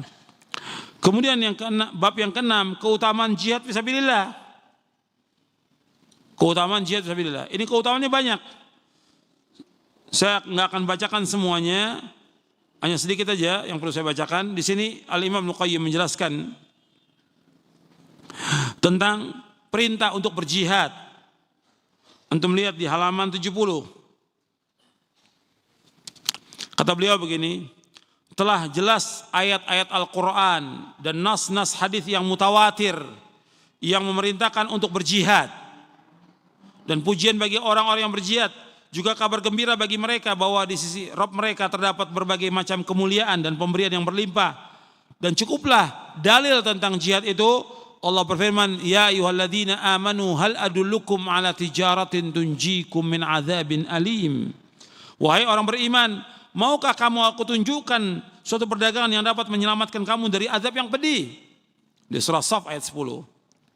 Maka jiwa-jiwa menjadi rindu untuk mencapai perniagaan yang menguntungkan yang ditunjukkan oleh Rabb mereka. Oleh Allah Rabb mereka yang maha mengetahui dan maha bijaksana. Kemudian Allah berfirman apa? Tu'minuna billahi wa rasulihi wa tujahiduna fi sabilillah bi amwalikum wa anfusikum. Yaitu kamu beriman kepada Allah dan Rasulnya dan berjihad jalan Allah dengan harta dan jiwa kamu. Kata Ibnu Qayyim, seakan-akan jiwa yang bersifat kikir terhadap kehidupan dirinya dan kelangsungan hidupnya, maka Allah Ta'ala melanjutkan, dzalikum khairul lakum in kuntum ta'lamun. Itulah yang lebih baik bagi kamu jika kamu mengetahui. Artinya bahwa jihad itu lebih baik bagi kalian daripada kesenangan kalian terhadap kehidupan dan kesehatan. Daripada kehidupan dunia dan juga kesehatan. Jihad lebih baik. Sepertinya jiwa berkata, apa yang kami dapatkan dari jihad ini? Allah Ta'ala berfirman, yaghfir lakum dzunubakum. Allah akan mengampuni dosa kamu. Kalau kamu jihad, Allah akan mengampuni dosa kamu. Selain ampunan Allah, Allah sebutkan lagi, wa yudkhilkum jannatin tajri min tahtil anharu wa masakin thayyibatan fi jannati adn dzalikal fawzul azim. Dan masukkan kamu ke dalam surga yang mengalir di bawahnya sungai-sungai dan tempat-tempat tinggal yang baik dalam surga. Aden, itulah kemenangan yang agung. Kemudian mungkin orang akan bertanya lagi Ibnu Qayyim, balasan di akhirat demikian, kemudian di dunia apa balasannya? Allah lanjutkan lagi, wa ukhra tuhibbunaha nasrum minallahi wa fathun qarib wa basyiril mu'minin. Dan ada lagi karunia yang lain yang kamu sukai, pertolongan dari Allah dan kemenangan yang dekat, dan sampaikanlah berita gembira kepada orang-orang yang beriman. Jadi ganjarannya jihad ini besar sekali. Surga. Dan tujuan hidup manusia untuk mencapai jannah. Ingat, tujuan hidup kita akhirat bukan dunia. Yang antum perlu ingat bahwa tujuan hidup setiap mukmin dan mukminah adalah surga, bukan dunia. Dunia ini lebih jelek daripada bangkai kambing dunia ini. Dunia ini dilaknat oleh Allah Subhanahu wa taala. Kecuali 4 yang gak dilaknat. Orang yang berzikir dengan sesuai dengan sunnah, melaksanakan apa yang dicintai Allah, mengajarkan kebaikan dan belajar. Dunia ini lebih jelek dari bangkai kambing. Hadis ini sahih riwayat Muslim. Kemudian Nabi menyebutkan juga dalam hadis yang lain, dunia dilaknat isinya. Dilaknat semua. Hadis Hasan riwayat Imam At-Tirmidzi dan juga Ibnu Majah. Kata Nabi, ala inna dunya mal'unatun mal'unun ma fiha illa dzikrullah wa ma wala wa aliman wa muta'alliman. Dalam riwayat yang lain disebutkan, ala inna dunya mal'unatun mal'un ma fiha illa dzikrullah wa ma wala wa alimun au muta'allimun. Hadis ini Hasan. Dihasankan oleh Syekh Albani di dalam beberapa kitabnya. Kata Nabi SAW, dunia ini dilaknat. Dilaknat semua yang di dalamnya, kecuali 4 yang tidak dilaknat. Yang pertama, orang-orang yang berzikir sesuai dengan sunnah. Yang kedua, yaitu melaksanakan apa-apa yang dicintai oleh Allah. Yang ketiga, yaitu orang-orang yang mengajarkan kebaikan kepada umat ini. Yang keempat adalah orang yang belajar Al-Quran wa sunnah ala fahmi salaf ini. Dia terhindar dari laknat Allah SWT. Hadis ini Hasan, diriwayatkan oleh Imam At-Tirmidzi dan Ibnu Majah. Jadi dunia ini gak ada artinya. Tujuan kita surga. Tujuan hidup adalah surga. Makanya kita berusaha melakukan amal-amal soleh yang dapat memasukkan kita ke dalam surga.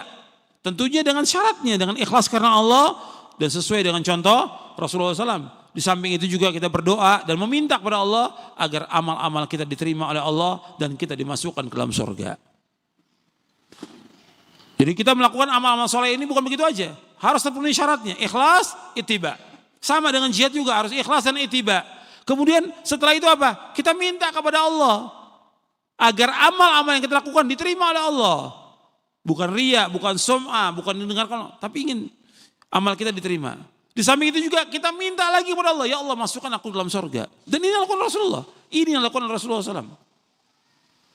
Rasul melakukan amal ikhlas karena Allah. Kemudian Rasulullah setelah melakukan amal berdoa kepada Allah agar amalnya apa? Diterima. Dan ini doa Nabi setiap hari. Setiap hari. Antum baca atau tidak? Yang laki dan perempuan. Setiap hari ba'da subuh Nabi berdoa, Allahumma inni as'aluka ilman nafi'a wa rizqan thayyiba wa amalan mutaqabbala. Ya Allah, aku minta kepada Engkau ilmu yang bermanfaat, rezeki yang halal dan amal yang diterima. Nabi setiap hari minta, setiap ba'da subuh minta ilmu yang bermanfaat, rezeki yang halal dan amal yang diterima. Nabi minta supaya amalnya diterima oleh Allah. Kalau Nabi minta amal diterima, apalagi kita? Makanya para sahabat radhiyallahu anhum ajma'in, semua para sahabat ketika selesai Ramadan mereka berdoa, taqabbalallahu minna wa minkum. Ya Allah, mudah-mudahan Allah menerima amal kami dan amal kamu. Jadi nggak langsung orang diterima amalnya, tidak.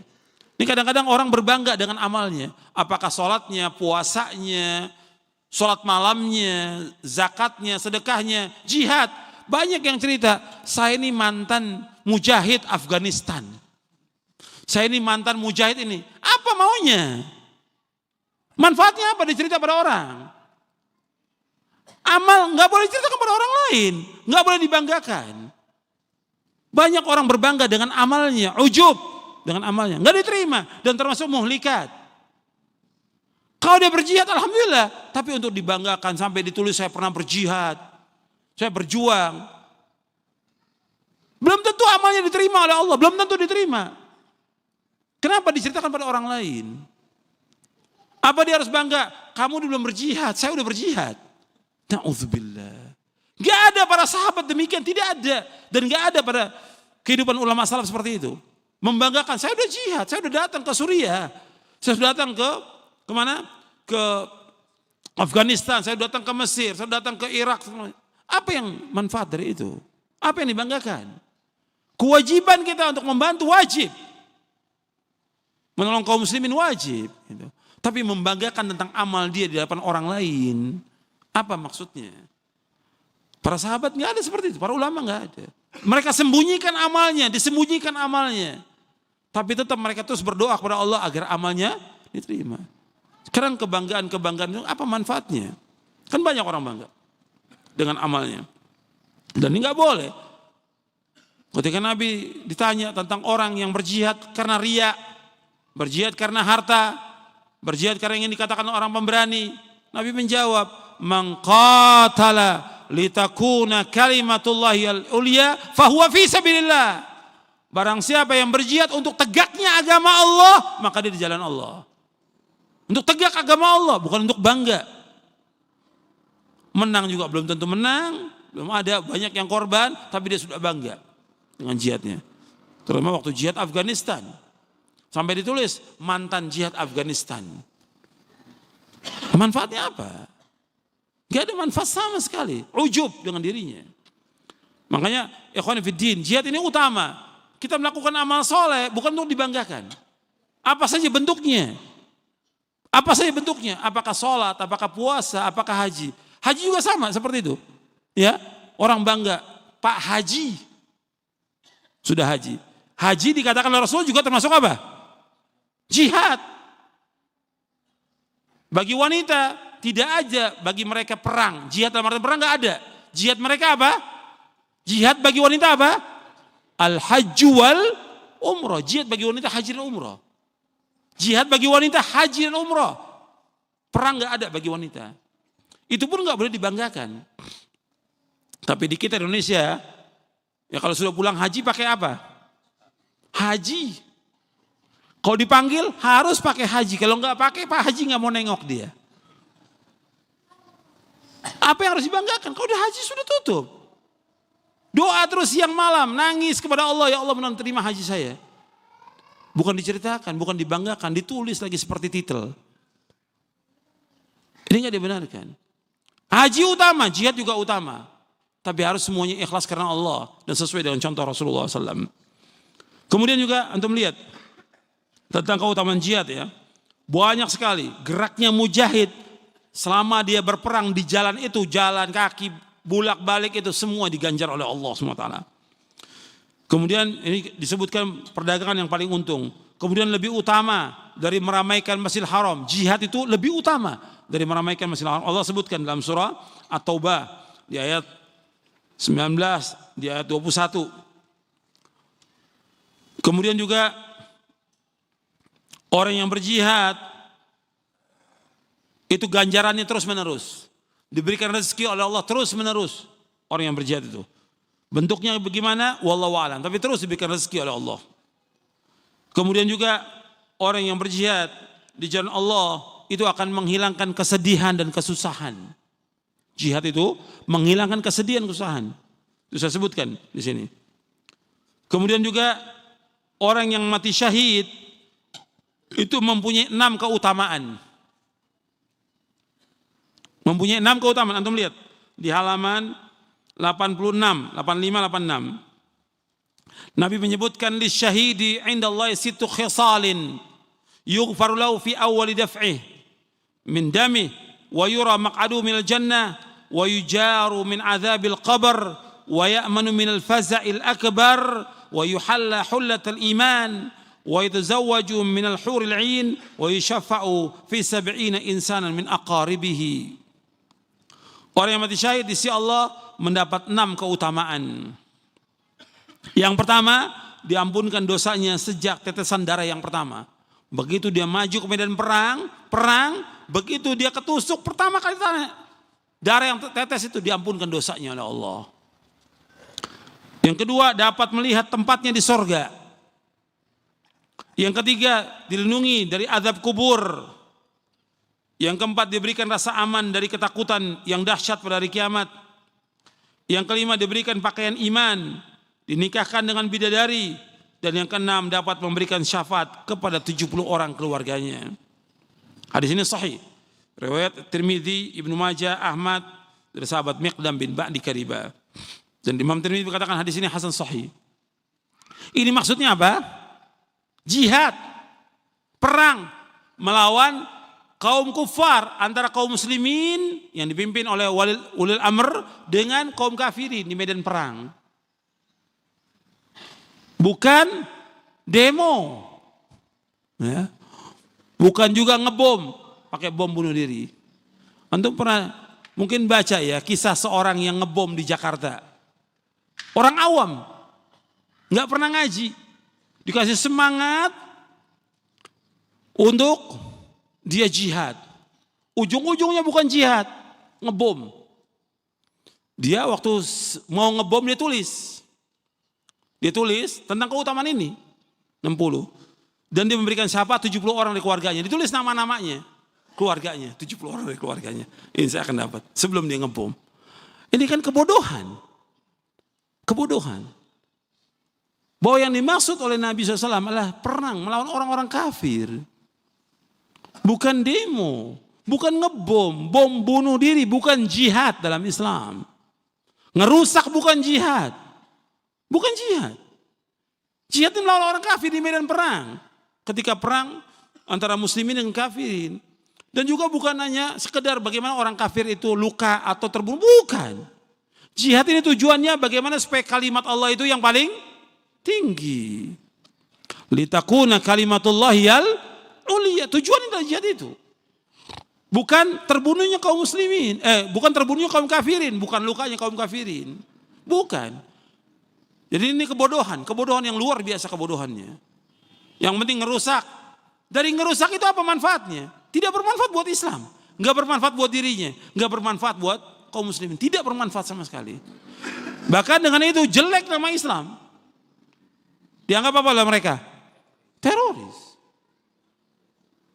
Dan itu nih kebodohan. Makanya harus dengan ilmu. Makanya saya akan jelaskan penjelasan Al-Imam Ibnu Qayyim. Kemudian juga yang perlu antum ingat lagi di sini, bahwa orang-orang yang berjihad di jalan Allah SWT itu langsung dia begitu meninggal dunia rohnya ke surga.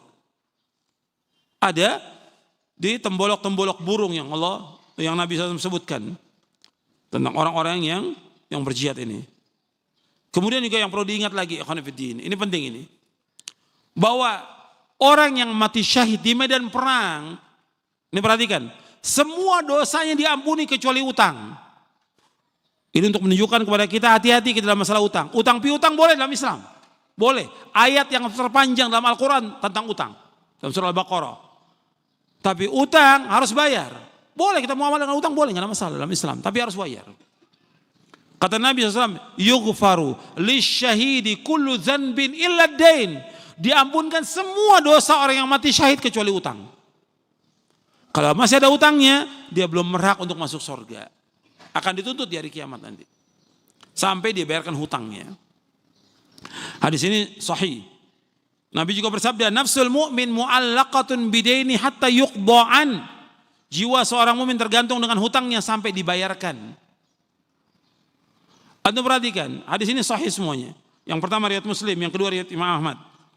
Anda perhatikan, Nabi SAW dari perbuatan orang berbuat dosa dan maksiat, di zaman Nabi SAW, yang Nabi hidup dengan para sahabat, itu mereka sebagai manusia berbuat dosa atau tidak? Saya tanya pada antum, para sahabat yang hidup bersama Nabi SAW, mereka sebagai manusia, mereka berbuat dosa atau tidak? Berbuat dosa. Tapi yang perlu antum ingat bahwa mereka adalah orang yang segera untuk apa? Bertaubat kepada Allah SWT.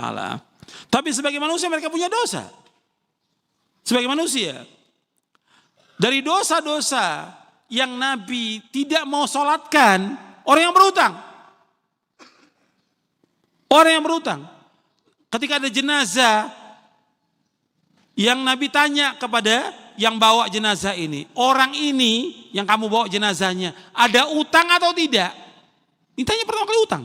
Bukan dosa yang lain, tapi utang atau ada atau tidak. Bukan ditanya manhajnya apa. Ini mayit manhajnya apa? Bukan. Yang ditanya oleh Nabi, ada utang atau tidak? Kata sahabat ada, 2 dinar. 2 dinar. Kalau gitu aku gak mau sholatkan, kamu sholatkan aja. Nabi gak mau sholatkan. Hadis ini sahih riwayat Muslim, Nabi gak mau sholatkan. Akhirnya bagaimana? Kata Abu Qatadah, ya Rasulullah, saya yang tanggung utangnya. Saya yang tanggung utangnya. Betul kamu tanggung dan kamu bayarkan? Betul ya Rasulullah. Bikin janji dulu, betul kamu bayar? Betul ya Rasulullah. Baru Nabi mau sholatkan. Ini jenazah. Ini diperhatikan. Untuk peringat kepada kita semuanya. Banyak yang seperti itu. Teriak-teriak jihad siang malam, utangnya gak bayar. Utang gak bayar. Gak boleh. Utang wajib dibayar. Wajib dibayar. Kalau enggak selesai sekarang sampai hari kiamat. Akan Allah tuntut di hari kiamat nanti. Lebih berat di hari kiamat. Karena di hari kiamat enggak ada dinar, enggak ada dirham, enggak ada rupiah, enggak ada dolar, enggak ada. Yang kita bayar dengan apa? Dengan amal soleh kita yang kita lakukan. Pahala sholat, pahala puasa, pahala yang lain. Kita bayar kepada orang yang pernah kita berhutang. Setelah itu apa? Habis pahala orang itu dimasukkan di dalam neraka. Ini yang disebutkan orang yang muflis. Kata Rasulullah. Orang yang muflis, orang yang bangkrut, orang yang pailit. Itu hati-hati, masalah utang berat dalam Islam. Jadi jangan gampang-gampang utang.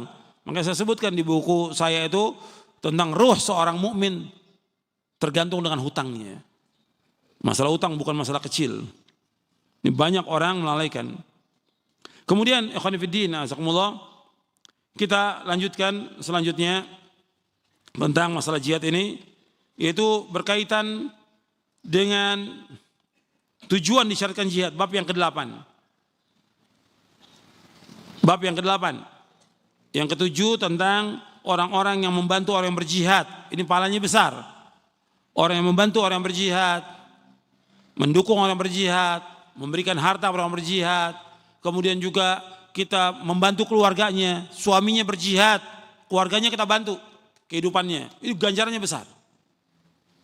Dan gak boleh sama sekali orang mengganggu keluarga orang yang berjihad.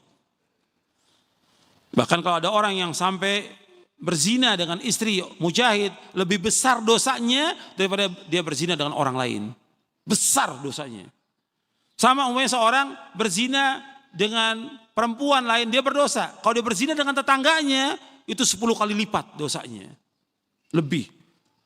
Zina hukumnya haram dan masuk dosa besar. Ini maksudnya artinya membantu mujahid ganjaran besar, berbuat dosa besar, berbuat dosa artinya kita mengganggu keluarga orang yang berjihad juga dosa besar.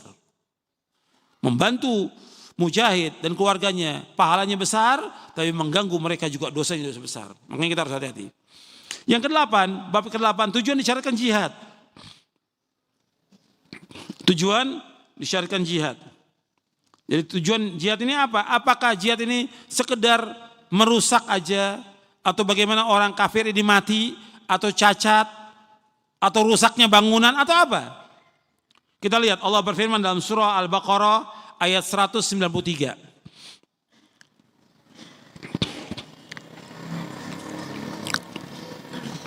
Allah berfirman, وَقَاتِلُوهُمْ حَتَّى لَا تَكُونَ فِتْنَةٌ وَيَكُونَ الدِّينُ لِلَّهِ فَإِنِ انْتَهُوا فَلَا عُدْوَانَ إِلَّا عَلَى الظَّالِمِينَ. Dan perangilah mereka sampai tidak ada lagi fitnah dan agama hanya bagi Allah semata. Jika mereka berhenti maka tidak ada lagi permusuhan kecuali terhadap orang-orang yang zalim. Antum lihat penjelasan para mufassirin tentang ayat ini. Imam Ibnu Jarir At-Tabari rahimahullah yang wafat tahun 310 Hijriah. Kata beliau, perangilah mereka hingga tidak terjadi lagi kesyirikan kepada Allah. Tidak ada penyembahan kepada berhala, tidak ada kemusyrikan dan ilah-ilah yang lain. Sehingga ibadah dan ketaatan hanya ditujukan kepada Allah saja, tidak kepada yang lain. Ya, tujuan jihad yaitu agar agama Allah tegak di muka bumi. Enggak ada lagi kesyirikan di muka bumi. Enggak ada lagi orang yang beribadah kepada selain Allah. Itu tujuan jihad. Kemudian juga Nabi bersabda SAW, umirtu an uqatilan nasa hatta yashhadu an la ilaha illallah. Aku diperintah untuk memerangi manusia sampai mereka bersaksi bahwa tidak ilah yang berhak diberikan melainkan hanya Allah. Kata Abu Abdillah Al-Qurtubi yang wafat tahun 671 Hijriah, kata beliau, ayat dan hadis di atas menunjukkan bahwa sebab qital, sebab peperangan adalah apa? Kekufuran, kemusyrikan. Kalau musyrik sudah nggak ada, kekafiran nggak ada jihad lagi. Selama ada kesyirikan, selama ada kekafiran, tetap jihad berlaku. Syekhul Islam juga mengatakan tujuan jihadlah agar kalimat Allah yang paling tinggi dan agar agama semuanya milik Allah. Yang maksud tujuannya agar agama Allah tegak di muka bumi ini. Itu tujuan jihad. Jadi salah paham orang sementara ini mengartikan jihad itu hanya yang penting perang, bagaimana orang kafir terbunuh, bagaimana rumahnya orang kafir atau tempat ibadah mereka rusak. Bukan itu. Dan gak boleh kita merusak tempat ibadah di saat perang. Gak boleh membunuh juga orang tua, gak boleh membunuh anak-anak, gak boleh membunuh perempuan, gak boleh. Ada aturannya di sini, ada saya sebutkan. Aturan jihad yang disebutkan oleh para ulama. Dengan dasar hadis Nabi SAW. Syekh Abdurrahman bin Nasir As-Sa'di menyebutkan, antum lihat di halaman 105. Kata Syekh Abdurrahman bin Nasir As-Sa'di, maksud dari tujuan dari perang di jalan Allah bukan sekedar menumpahkan darah. Bukan sekedar menumpahkan darah orang kafir dan juga bukan sekedar mengambil harta mereka. Akan tapi tujuan dari jihad agar agama Islam tegak karena Allah di atas seluruh agama dan menghilangkan, mengenyahkan semua bentuk kemusyrikan yang menghalangi tegaknya agama ini. Dan itu yang dimaksud dengan fitnah syirik, adalah fitnah kesyirikan. Itu sudah hilang, tercapailah maksud tersebut, maka tidak lagi pembunuhan dan perang. Dalam Taisir Qayyimur Rahman fi tafsir Kaliman, di dalam menyebut waqatiluhum hatta la takuna fitnatun wa yakuna dinu lillah. Yang dimaksud dengan fitnah di sini yaitu apa? Kesyirikan dan kekufuran. Peranglah kalian, perangi orang kafir sehingga tidak terjadi lagi fitnah. Maksudnya tidak terjadi lagi apa? Kesyirikan, enggak terjadi lagi kekufuran sampai agama ini milik Allah. Tapi untuk ini, ikhwan fillah jazakumullah, perlu perjuangan. Yang pertama kali perjuangan dengan ilmu, itu dulu. Yang pokok ilmu. Jadi bukan sekedar menumpahkan darah. Kemudian bab yang ke-9 tentang tingkatan jihad.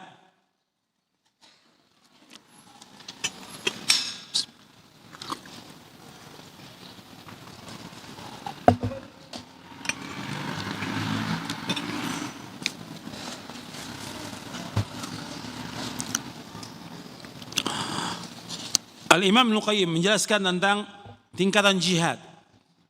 Ini penting. Ibnu Qayyim sampai dengan Syekhul Islam. Dia tahu fiqhul waqi. Dia juga menuntut ilmu dan dia juga berperang. Menuntut ilmu dan perang. Beda antara ada ulama-ulama yang mereka menuntut ilmu, mengajarkan berdakwah. Mereka juga berjihad, tapi mereka enggak berperang. Kalau Ibnu Qayyim, dia menuntut ilmu, dia mempelajari ilmu, dia mengajarkan ilmu, dia berdakwah dan juga jihad perang melawan orang-orang kafir.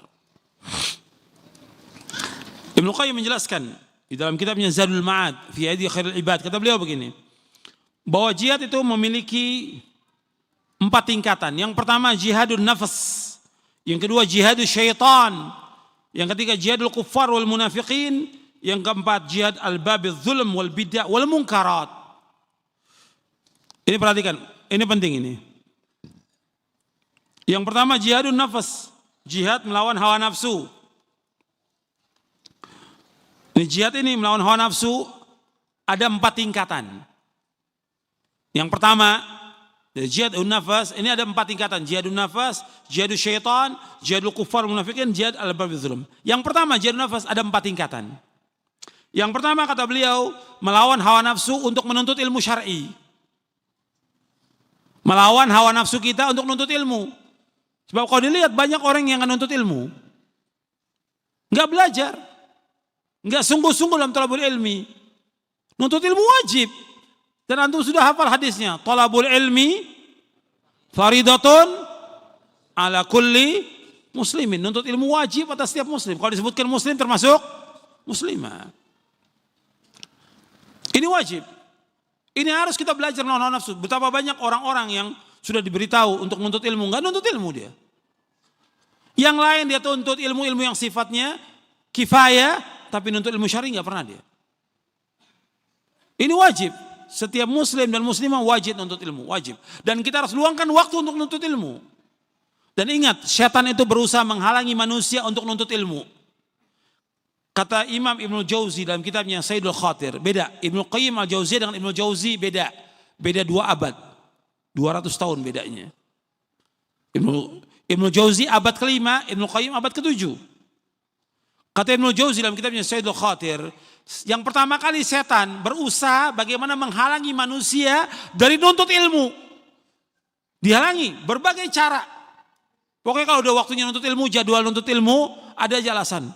Anak sakit, istri sakit, ada undangan, ada walimah, waktunya lembur, jalan-jalan, waktunya olahraga, segala macam alasan, 1000 alasan udah.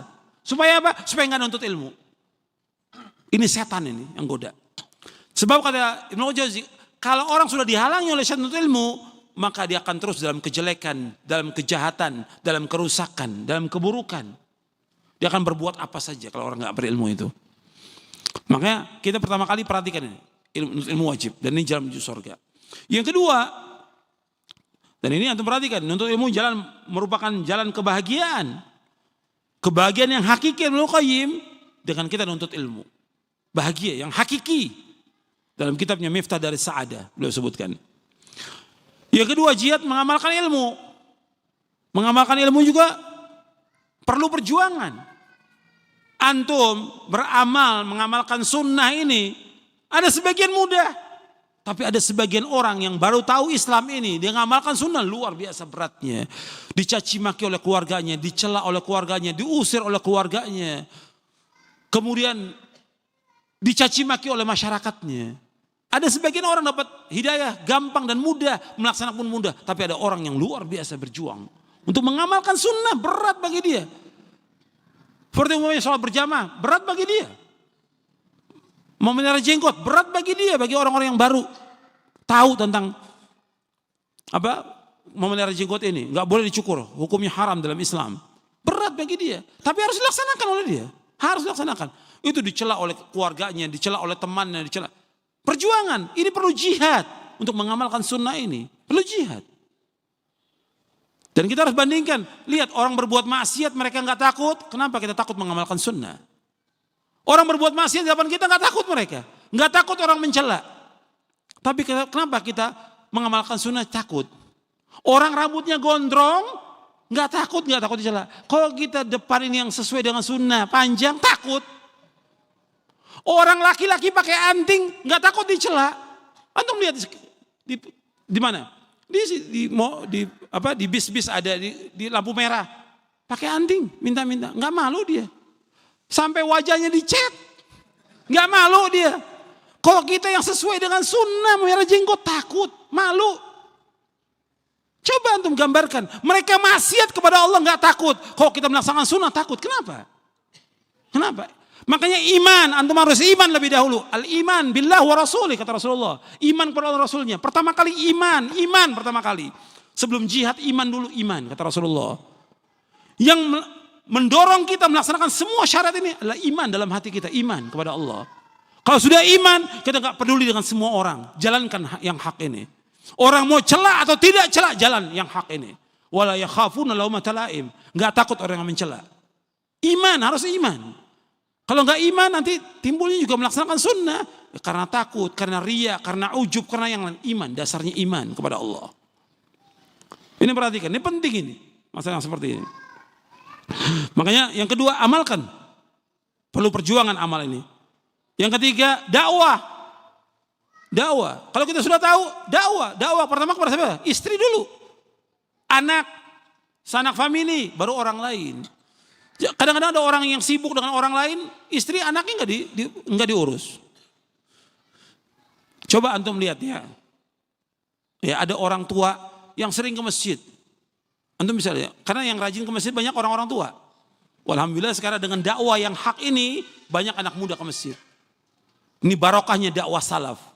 Dulu, 20 tahun, 30 tahun yang lalu, antum lihat masjid di Bandung ini.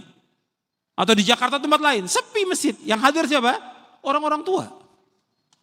Yang muda gak ada. Tapi dengan dakwah salaf ini, dakwah yang hak ini, antum bisa lihat. Masjid ramai di mana-mana. Anak-anak muda ramai dengan berkat dakwah ini, dakwah yang hak. Allah tunjuki manusia di atas jalan yang hak ini. Manfaat dari dakwah salaf ini, orang berangkat ke masjid. Tapi antum perhatikan juga, ada orang, saya ingin ngambil contoh, artinya orang-orang tua ini kadang-kadang dia menyalahkan tetangganya nggak sholat berjamaah di masjid, nggak datang ke masjid. Tapi dia sendiri kalau kita lihat anaknya nggak ke masjid, cucunya nggak ke masjid, anak perempuannya nggak pakai jilbab. Artinya dia nggak berusaha untuk mendakwakan siapa? Keluarganya. Yang penting siapa? Ya ayyuhalladzina amanu qu anfusakum wa ahlikum nara. Wahai orang beriman, jaga diri kamu dan keluarga kamu. Jaga diri kamu dan keluarga. Dakwakan keluarga dulu, bukan orang lain yang diurus. Nabi SAW ketika berdakwah, Allah menyuruh apa? Wa anzir ashiratakal akrabin. Ancamlah keluarga kamu yang terdekat. Ancam keluarga dulu, dakwah. Dakwah termasuk jihad. Kemudian yang keempat, kata Ibnu Qayyim, sabar. Sabar. Harus sabar dalam dakwah ini. Gangguannya, orang cela, orang caci maki, diusir. Kita mau dakwah di masjid gak boleh. Gak boleh kita berdakwah di masjid. Masjid Allah untuk sujud gak boleh. Kalau kamu ikut organisasi saya boleh. Gak boleh. Dan itu saya alami dan teman-teman dai juga dialami seperti itu. Gak boleh. Kita masuk masjid. Kita masuk dakwah. Mau dakwahkan yang hak, mau dakwahkan sunnah gak boleh. Dilarang. Gak boleh. Tapi harus sabar. Antum ingat hadis Nabi SAW dalam Sahih Bukhari. Dan juga dalam Sahih Muslim. Di Sahih Bukhari hadis yang ketiga. Ketika Waraqah bin Naufal. Antum lihat Waraqah bin Naufal. Dia mengatakan, apa yang kamu dapat ini, wahyu ini, seperti yang didapati oleh Nabi Musa dan Nabi Isa alaihi wassalam. Kalau kamu mendapatkan ini, aku akan beriman. Maka Waraqah beriman. Tapi kemudian meninggal dunia. Kata Waraqah, pengikut kamu nanti akan banyak. Dan apa yang kamu dakwakan ini pasti dimusuhi. Apakah kami dimusuhi? Kata Rasulullah, iya dimusuhi. Tidak ada seorang nabi pun sebelummu yang mendakwakan dakwah yang hak ini pasti dimusuhi, pasti dimusuhi, pasti dimusuhi. Kita harus sabar dalam dakwah ini. Ini perkataan Waraqah. Antum lihat di Sahih Bukhari di hadis yang ketiga di Sahih, di awal-awal. Enggak ada seorang pun yang datang seperti yang kau bawa pasti dimusuhi. Makanya harus sabar kita dalam dakwah ini. Dimusuhi oleh orang banyak. Dimusuhi dakwah yang hak ini. Kita sabar. Ini pada perjuangan. Jihad. Dan kita kadang-kadang sempit dada kita. Banyak kita memuji Allah, banyak menyanjung Allah. Laksanakan ibadah kepada Allah.